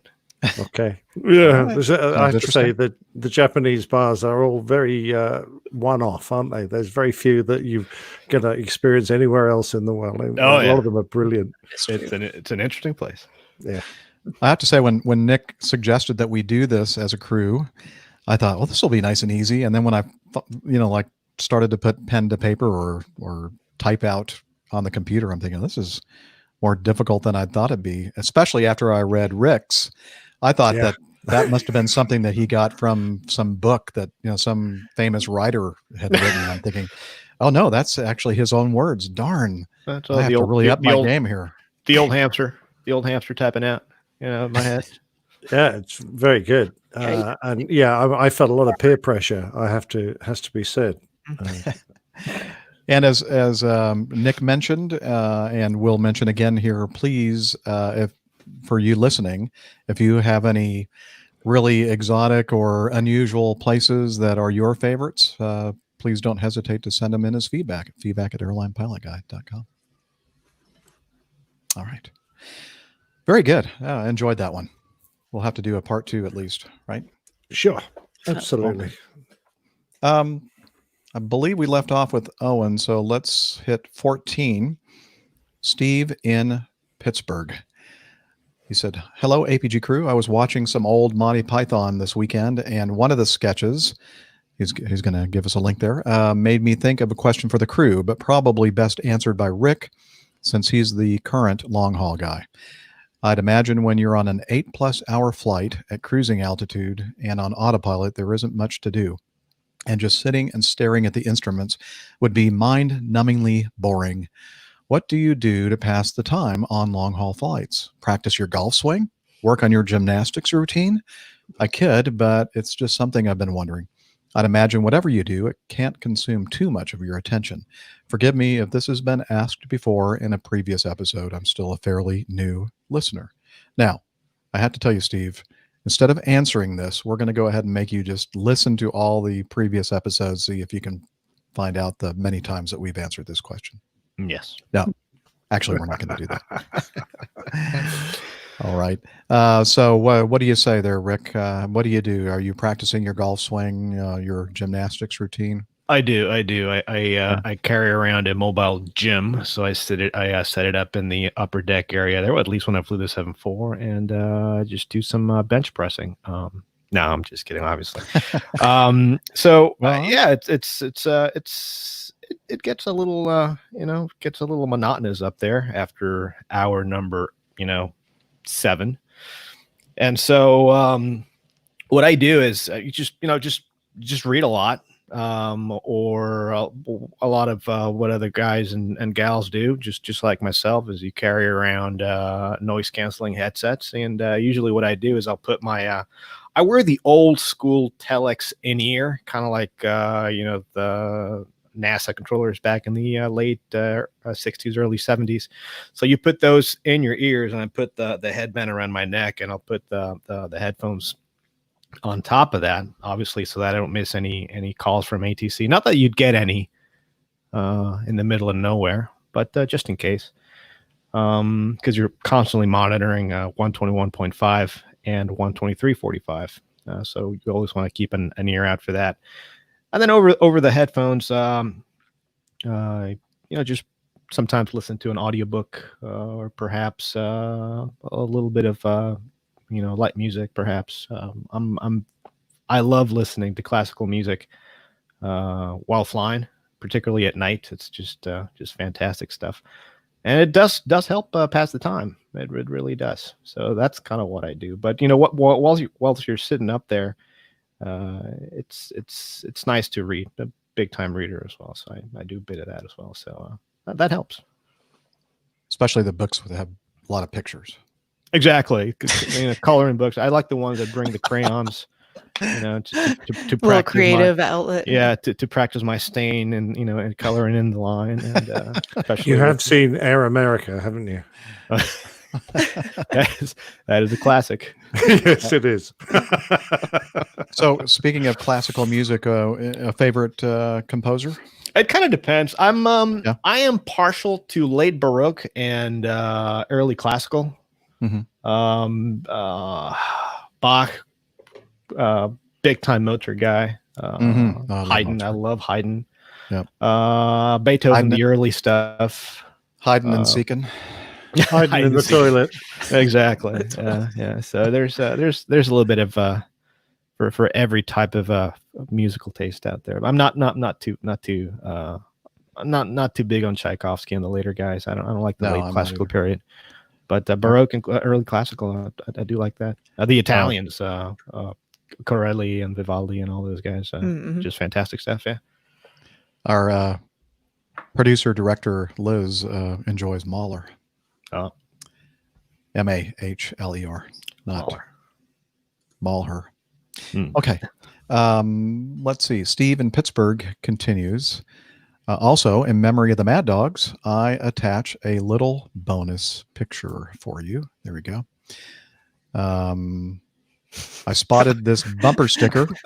I like this like promotional. It's like give it a try. You like it. Yeah. It's not that bad. Try it. You'll like it. He says, I spotted this bumper sticker a few months ago on the back of a toolbox in the restoration hangar at the Air Heritage Museum, how appropriate, at the Beaver County Airport in Beaver Falls, Pennsylvania. And to describe it, we'll have this in the show notes, of course, but there's a sticker, I guess probably the early days of the Mad Dogs, the MD, it says MD-80 with a little heart in the middle of the 0. Fly it. You like it. And a very cartoonish looking MD-80. That's it's pretty a rather accurate, suggestive cartoon, if you ask me. Well, perhaps it is, but to you, most everything is. Well, it's just the heart and the Yeah. okay. There's just a lot of love on that bumper A sticker. lot you of reckon? love. A lot of love. Quite. I used to quite. like the early adverts our company produced. They had one especially which was more experience than our name suggests. Nice. Nice. I like that. All right. Well, thank you, Steve, for the feedback and the picture. Again, that'll be in the show notes or probably on your app that you're listening with right now. You'll probably be looking at that sticker that we're talking about. All right. Item number 15 is from Mark. And he sent this via our Facebook page, Airline Pilot Guy. The best way, though, is feedback@airlinepilotguy.com if you want to be sure that we actually see it and talk about it on the show. Why did airlines stop using the black nose in about the 80s when it was everywhere before that? Okay, so remember the nose cones of the airplane, and there seems like they're always black. And so Liz was telling me that Mark was asking about it, and I'm thinking, just right offhand, I'm thinking it might have something to do with the transmissivity of the Transmissibility. That too. Yeah, I just pick one of those that starts with a T and ends with a Y. And so the radar is in that nose cone area, and the you don't want anything to hinder the beam coming out and coming back. And so I did a little research on it just to see what the real answer is, and I came up with a couple of links regarding the paint used now on modern radomes. And of course, none of them are metal. They're always made of some composite, usually fiberglass or something like that, so that the radar waves can make it through and back. But it looks like the technology now they use in paints allow for the use of colored paints over the nose cone, the radome. So I'll put a couple. Dad, you used to tell me the story in the early days, because when he started flying airliners, nobody had a radar in the front. And when they started fitting them on the larger airliners and had the black noses, the airlines that couldn't afford to buy radars to fit in their aircraft thought that they were a bit at a disadvantage, and that the passengers, understanding this new technology made the aircraft safer, would want to prefer airlines with black noses. So a lot of them just painted the noses of the aircraft black. That's pretty clever. Yeah, I thought so. So he said all these airplanes flying around with black noses with no radar. That'll work.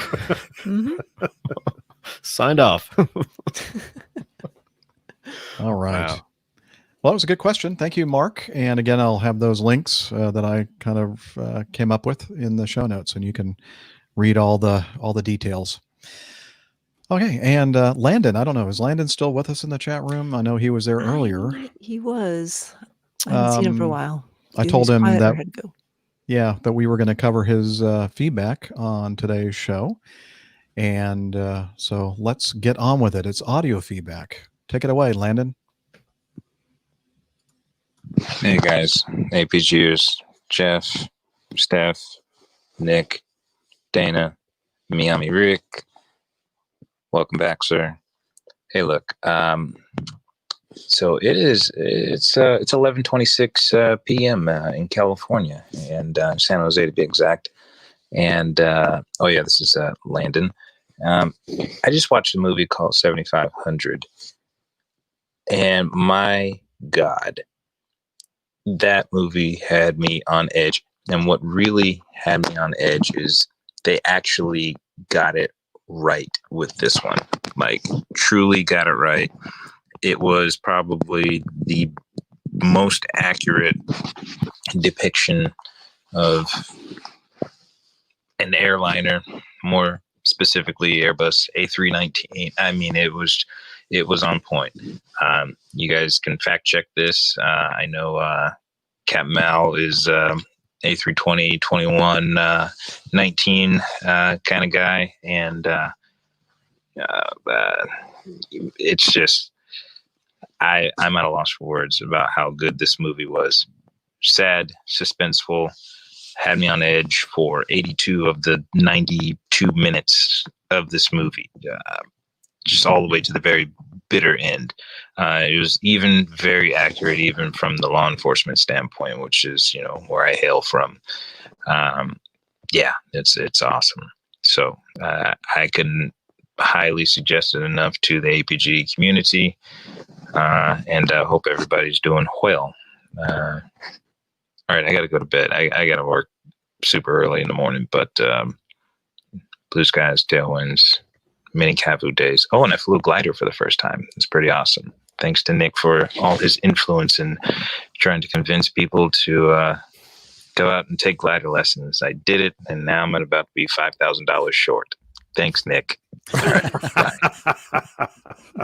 Little backhanded compliment. Thanks, Yeah, I Nick. know. Yeah, well, that's you. Thanks for my the suggestion. pleasure. Now My I'm broke. pleasure. Yeah. Yeah. Now it sounds lovely, Well, Landon. I'm glad you're enjoying that. And He's I still love here with the us. sound of that movie. Yeah. Yeah. Has anybody on the crew watched? I was going to try to watch it yesterday. I just ran out of time. I have not watched I it. haven't seen it. I haven't Is it either. anything to do with the hijack code?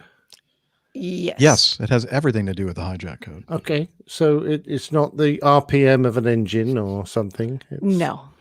Okay. It's on It's Amazon definitely a Prime. suspense thriller type movie, I believe. Yeah. Yeah, but Excellent. if I imagine, I haven't seen it either, but I imagine if it's as realistic as Landon says it is, I can only picture the pilots complaining about the contract and the fact that the breakfast isn't free. So We're being hijacked right Yeah, now. if they But don't, gosh, if let's they get don't down to say that, business. then it's not really true. exactly. Not really, Yeah. not really. So yeah. All right. Well, I look forward to watching it, checking it out. And again, if you are an Amazon Prime member, it is available to you for free. Is 75. there anyone in the world who isn't? I don't I know. can think of one person. Oh, okay. You? No, not Amazon not Prime? me. I have Amazon Prime. Oh, okay. Just someone who asked me to send stuff to them. I was like, how How do you cheeky not is have that? this? It's like, no. If the rest of the world has to have this, you have to have it. Yep. Not Okay. I just thought everybody. not be an enabler for your. Yeah. Well, they sort of have Amazon Prime through you. Well, no, cannot enable that. That's right. Yeah. Okay. Excellent. Thank you, Landon, for the suggestion. And have fun with that gliding. Let us know how that goes. Yeah, mate, whatever we say, don't try and go around. Yeah. You can't always go around. not on that one. The song does not apply for that one. Yes. Yeah, They need a little asterisk at the bottom of that song. Yes. that's right. Yeah, it'll Should end be a in disclaimer zero. right at the end of the song. Not applicable to gliders. All right. Continuing on, Jordan writes, "Hey, crew. My name is Jordan. I'm a new listener, and I've fallen in love with the podcast. I'm an aspiring pilot, hoping to start my PPL soon. Your stories are a fun inspiration, and I enjoy hearing the pilot's perspective.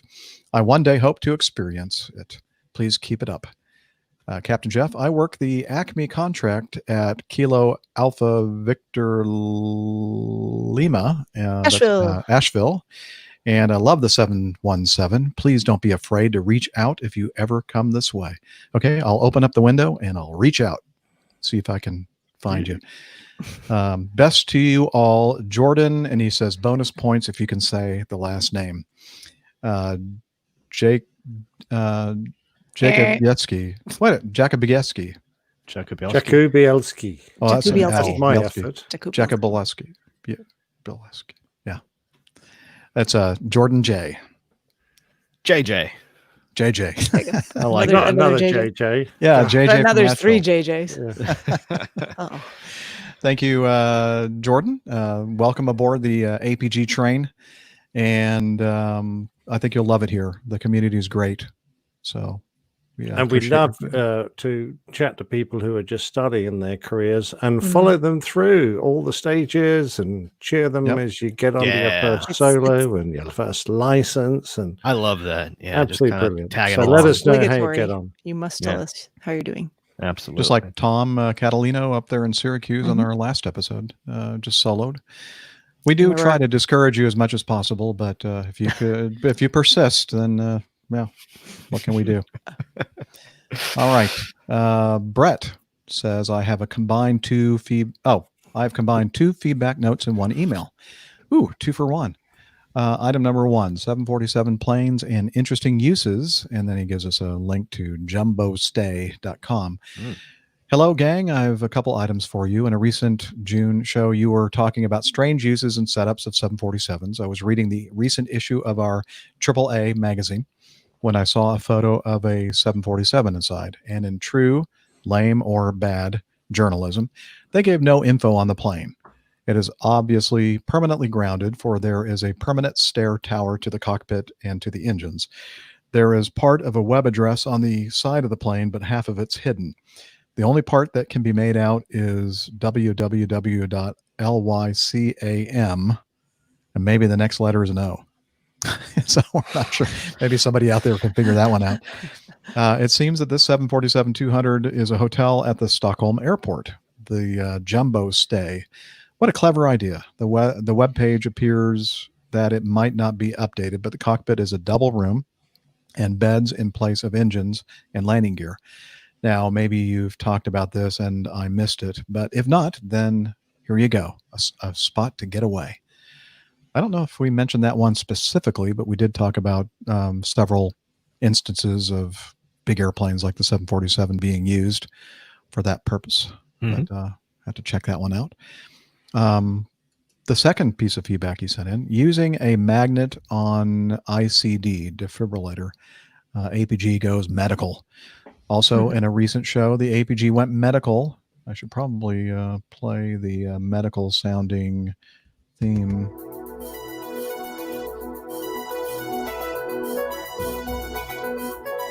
I love that.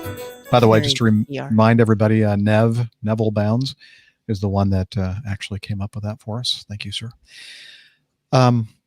On a recent show, the APG went medical on the topic of deactivating a pacemaker or defibrillator with a magnet. Lucky for me, just this week, I had shoulder surgery. That's a combination of shoulder and surgery. Soldier. And I am a person with ICD, a defibrillator that also paces heart rhythm. Prior to shoulder surgery, my cardiologist had me come to the office for a pre-op clearance, and during that visit, he mentioned the ortho surgery would use a magnet to deactivate my ICD. Then this week, as I was being prepared for surgery in the hospital, the team had the magnet conversation again, and they would hold a magnet over the defibrillator for a few seconds and deactivate its operations. They also proceeded to place backup AED-style pads on me, one on my chest and one on my back. This way, when they turned off my ICD, they didn't power me down at the same time. Anyway, they tried. They always try for that. Yes. Anyway, all went well. The shoulder is fixed and the pacer defibrillator is active again, and I'm back. So ring the bell. We're now on the positive side of 50% accuracy. That's Brett Fry from the Toledo, Ohio area, the home of Jeep. Nice. That's true. Yep. That's true. Is that the Jeeps with the doors or without? Both. It's whatever floats your boat there. Either way. Oh, your Jeeps go on water. You can take it out on the lake? No, don't do that. But there is a very, it has nothing to do with anything. The American version of Top Gear, one time they turned vehicles into boats. One of them was a Jeep, and they sunk it almost immediately.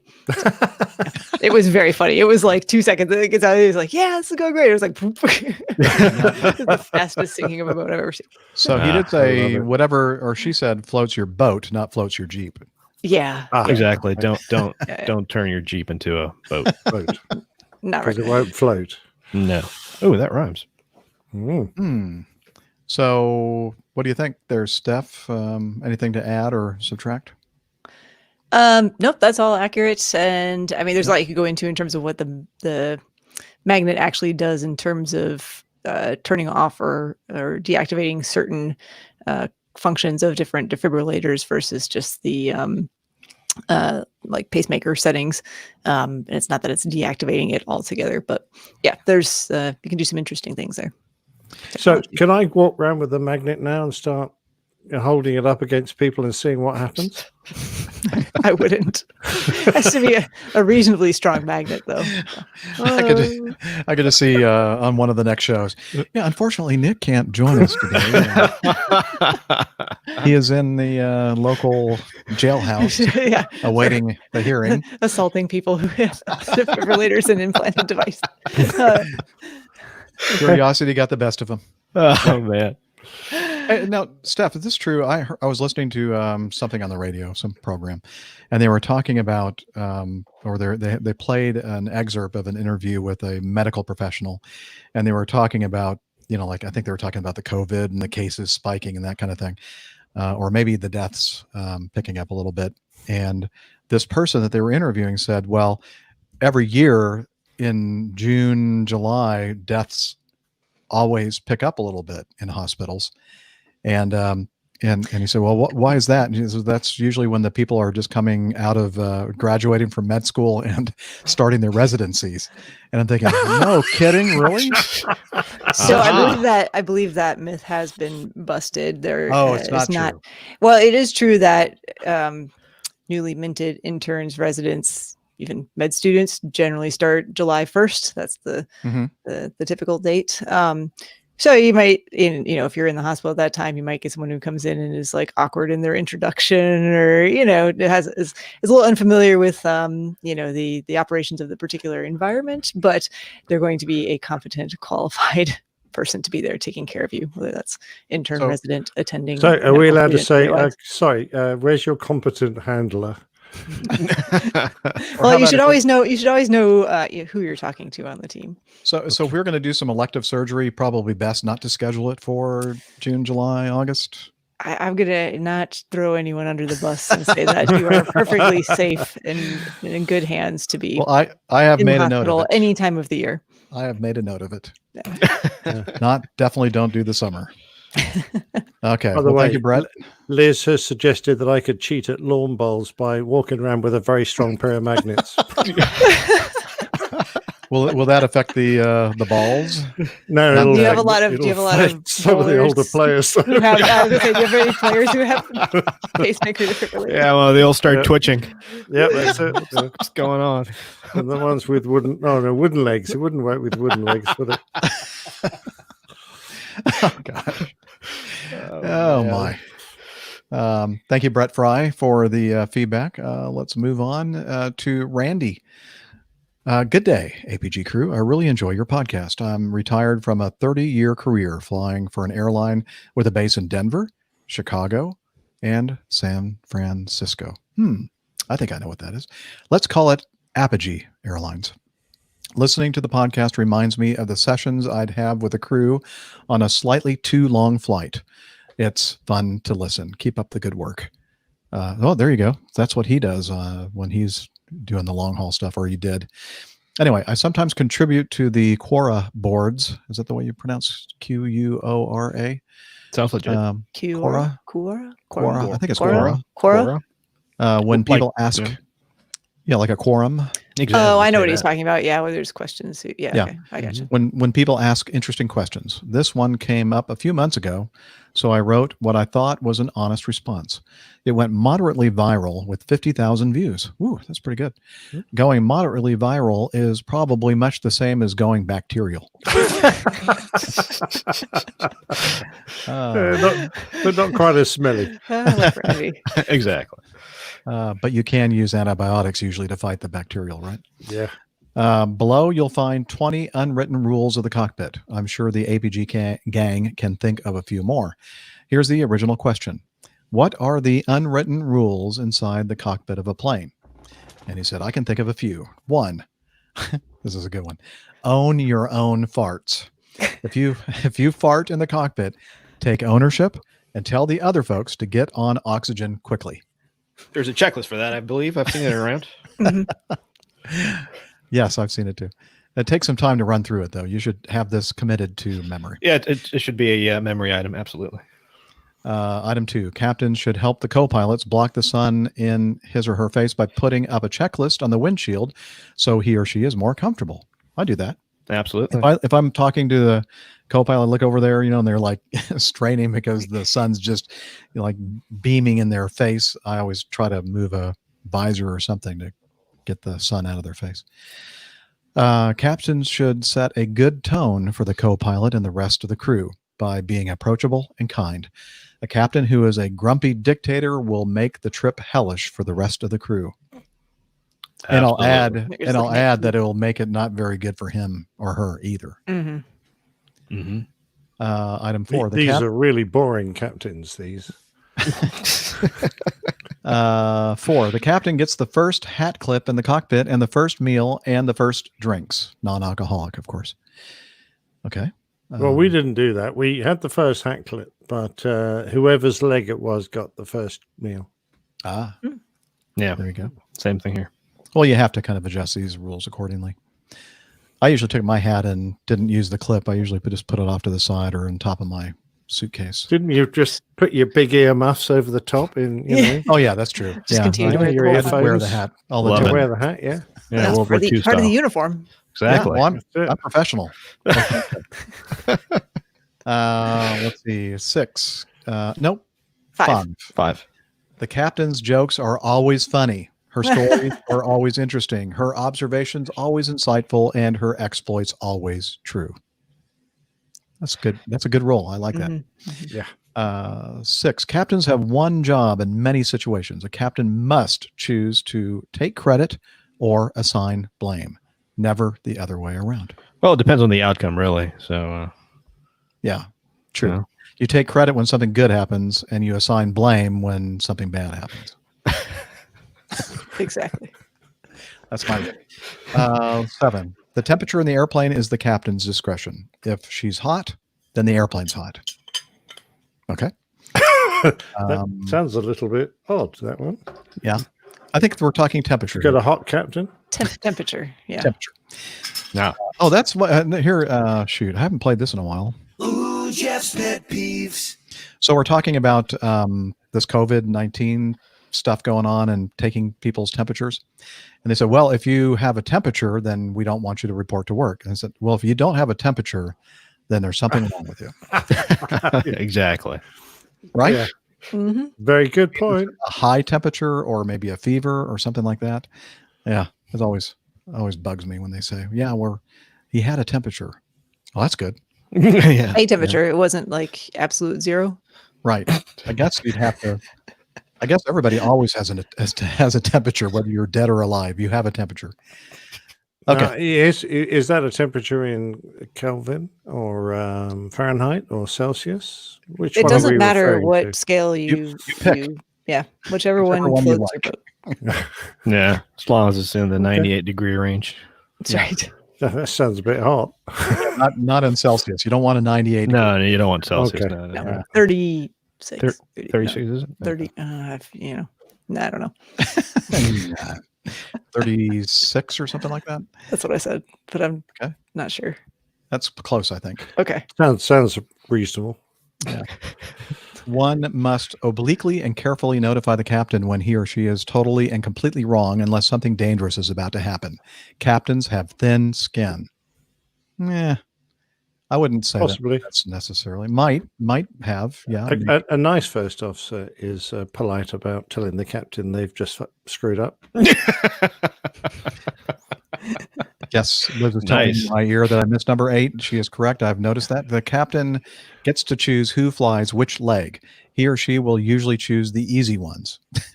Except if you're on a check ride, because if I was on a check ride, I always chose the hard one because he's much less likely to fail me. Right. And it gave my first officer the easier leg, which made life just a little easier for them. I usually do the opposite of this rule that he has listed here. If something looks like it's going to be a challenge, like the crosswinds or low ceilings and viz and that kind of thing, I'll try to make it so that I'm the one that flies that one. Yeah, me too. Oh, I try and let the first officers do a more difficult one if they were keen, because otherwise, how else do you learn? But if it was a check ride and it was an important ride, then not. Yeah. You make a good point there too. There are 5. Make sure Yeah. Okay.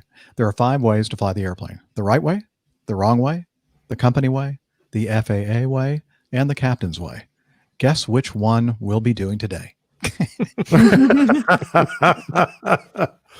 I love it. That's very good. Very nice.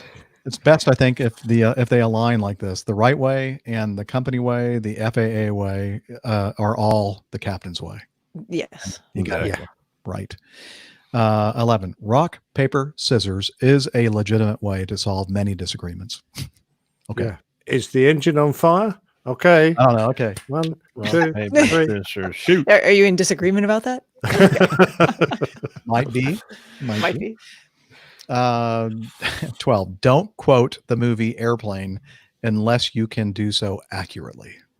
Ooh. Oh, that To the is that- tower. Rapunzel. that is in the manual. In fact, I can attest to that. Okay. 13. Politics and religion are popular topics for cockpit discussion. Of course, the captain's always right. They might be popular topics for cockpit discussion, but in my cockpit, they aren't discussed. No, same here.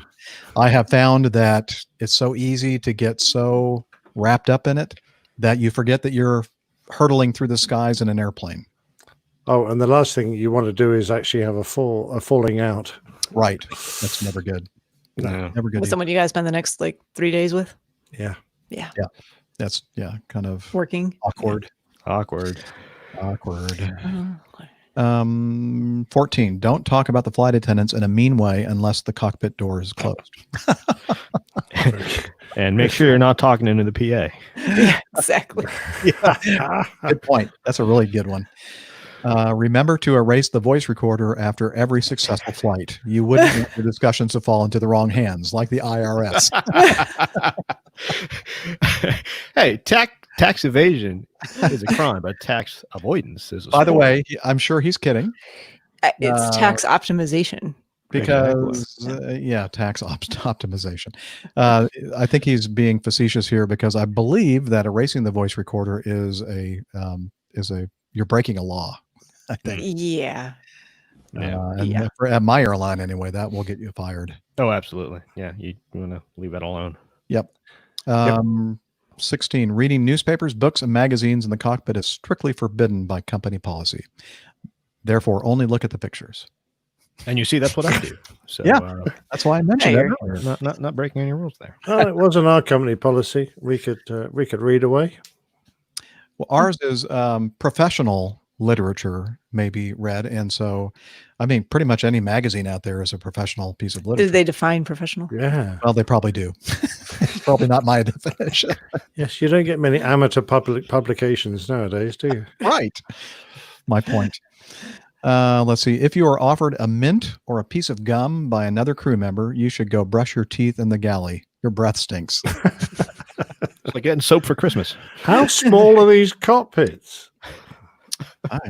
God, no, we used to fly. Look, I can get a hold of me between the captain and the first officer in my picture there. Yeah, look at that. Well, even worse then, if you're in that size of a Exactly. Then you know it's really bad. Yeah. Yeah, I suppose. Yeah, okay, fair enough. Refer to number 1. Yeah. Let's see. Just a couple more here, and then we'll move on. 18. It's a good idea to wait until the flight attendants offer you food or drinks. Asking for them disrupts their routines and sometimes pisses them off. Yeah, then they end up steering your coffee with their heel or something. You don't want that. Or maybe putting some wiping your sausage around the toilet rim. Yeah, or Visine in your drink. Yeah, I get that. Oh, don't even get me started on that. There was a murder case here. Oh, really? Yeah. Well, they put too much Visine in the drink. Visine will kill you if you consume really? too much of it. Yeah. What is Visine?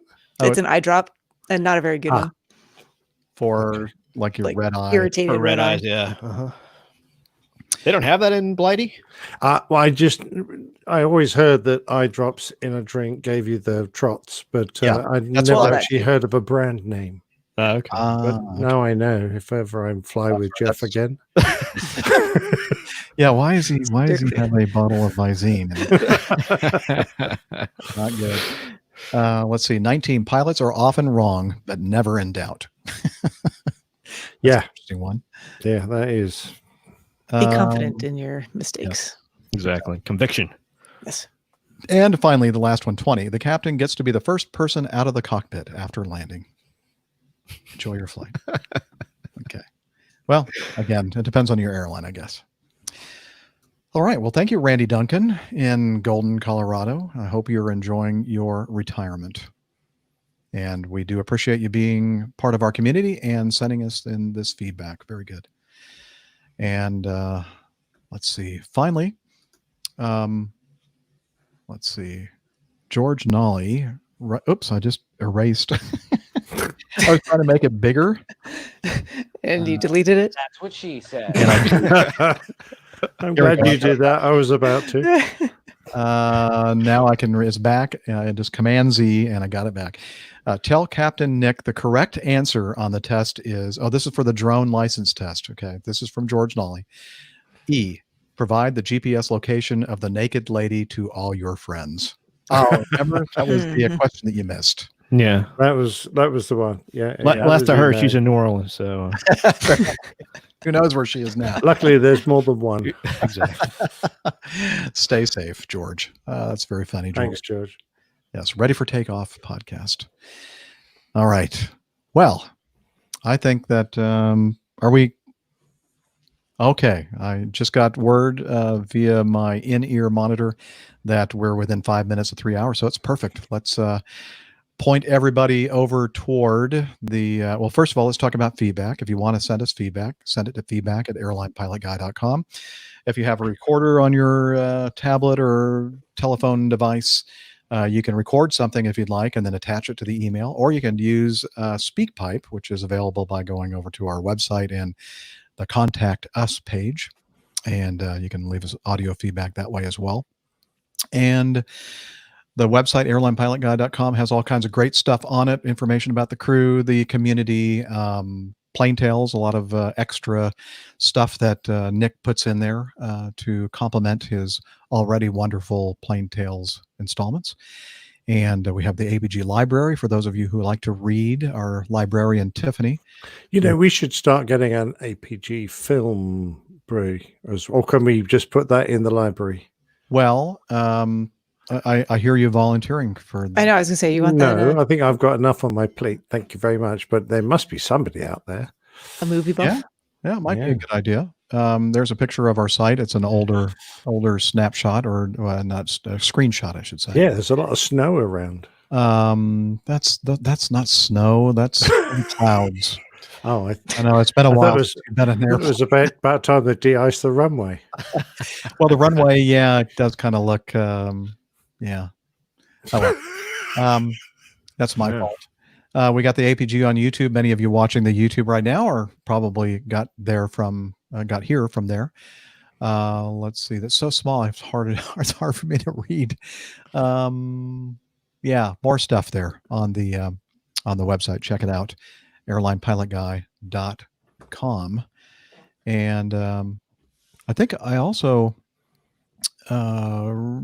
ended up registering a couple other what do you call them?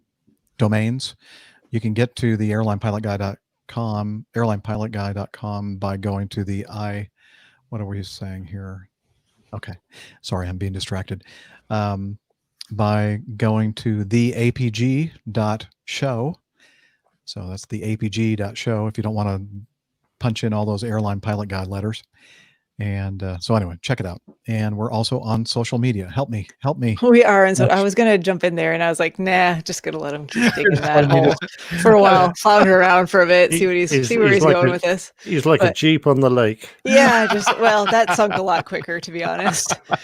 Oh, man. Anyway, thanks for letting me flounder. Yeah. You can find us on Twitter.com. A lot going on, okay? Twitter.com. We are at APG Crew there. We're also at APG Crew on Instagram. And you can head over to Facebook, facebook.com/Airline Pilot Guy.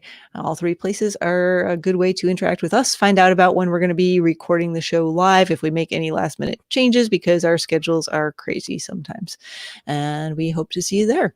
I'll toss it over to, is Hillel around today, Jeff? I don't know. Let me see if I can turn up the pot there on the hidden microphone and the in the bathroom.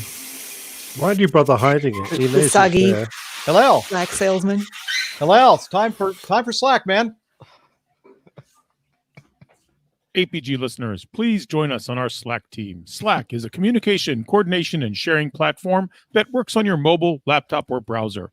On Slack, we share news and ideas. We suggest episode and plain tales topics. We plan events and meetups. To get into the Slack team, please email me at slack@airlinepilotguy.com. That's SLACK Sierra Lima Alpha Charlie Kilo at airlinepilotguy.com, or send me a tweet with your preferred email address to @Hillel, and I'll send you an invitation. That's Hillel, spelled Hotel India 11 Echo 1, and see you in Slack.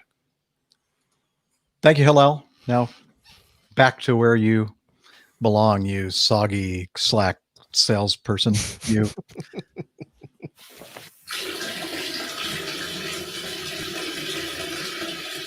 Oh yeah, Delta P.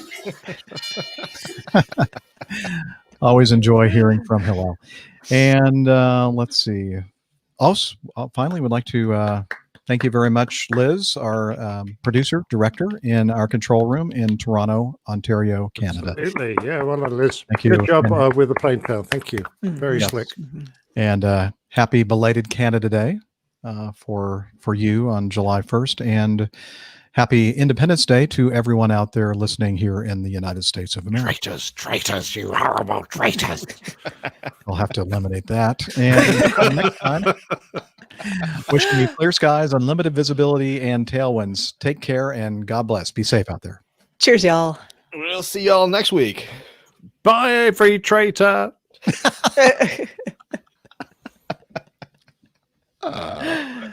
Excellent. We relish our traitor status. Yeah, again, We'll take that as a compliment. only if you lose. That's right. That's true. Yeah. But now I've seen Hamilton, I feel a lot better. Yeah, it comes out today on Disney Plus. I just Oh, yeah, I don't get that activated- channel. That's a shame. No, it's a you can't get it. It's an online app thing. I could get it if I pay for it, probably. Yeah, Yeah, you have to well, pay. actually, I think they do have a free trial, but I don't know if it's included in the free trial. But you Ah, could just pay monthly and then just cancel it after you watch it. I don't know. oh, okay. Steph. I'd want it on DVD, though. So I can alternate. I can have Les Miserables one night and Hamilton the next. Yeah. It's a great There you show. I like Hamilton a And lot. then, All right. Turn off selected blocks. I was thinking of it earlier when we were talking about someone mentioned their feedback about dueling over what was that about? Like meeting with pistols to oh, settle absolutely. Oh, Yeah, yeah. yeah. Pistols at Dawn, that was good. pistols at dawn. And I noticed that big Find a place to die reveal that's high and dry. Huh? from one of you'll be able to tell me who the politician is. Is called "In the Room Where It Happened." That's very good That's- title. I thought very good. Yeah, title for a Lin book. Manuel Miranda was happy about him using that as the title of his book. Well, probably, yeah. But I mean, it is a classic. Absolute classic. It's a great song too in the Yeah. show. Yeah. Okay, everybody, if you have recorders running, go ahead Tom and Frost. stop. And You going to let me know if you want it, or should I just download it? I will let you know. But Okay, I think sir. everything sounded pretty good to me. Good. And hey, if you're, I know they just said it in the chat room, but if you're listening to this live, PTUK is starting in like 20 minutes. So Oh, Nice. perfect timing on our part then. we had a nice little warm up for them, and Yes, absolutely. Your opening act. that's right. They're all here, guys. So if they're not all with you, then you've done something wrong. All right. Well, thank you everyone for joining us today for APG. And now get on over to the PTUK thing. That's right. That's going to start very soon. That'll make it 3, 4.5, probably 5 hours. It's worth 5 hours of aviation Yeah. podcasting for your Friday. What else do you have to do? Come on. Most people, not much. Not much. Yep. Well, I've got to watch 7,500. Yeah. Ah, But after I watch PTUK. So there you go. with that, I think we'll go ahead and stop end the broadcast. Anything else to say to our wonderful chat room peoples? Happy Other 4th of than- July. Yeah, happy Yeah. 4th, everybody. Stay safe. Yeah. Please don't, Yep. make sure that you come out of the 4th of July with all your 10 fingers. 10 Yeah, fingers. may the Eyeballs. fourth be Eyeballs. with you. Eyeballs too. That's a different month, Nick. Oh, okay. No. Yeah, that's in May. Okay. Okay. Enjoy Bye, the everybody. fireworks. Yeah, socially ya. distanced fireworks.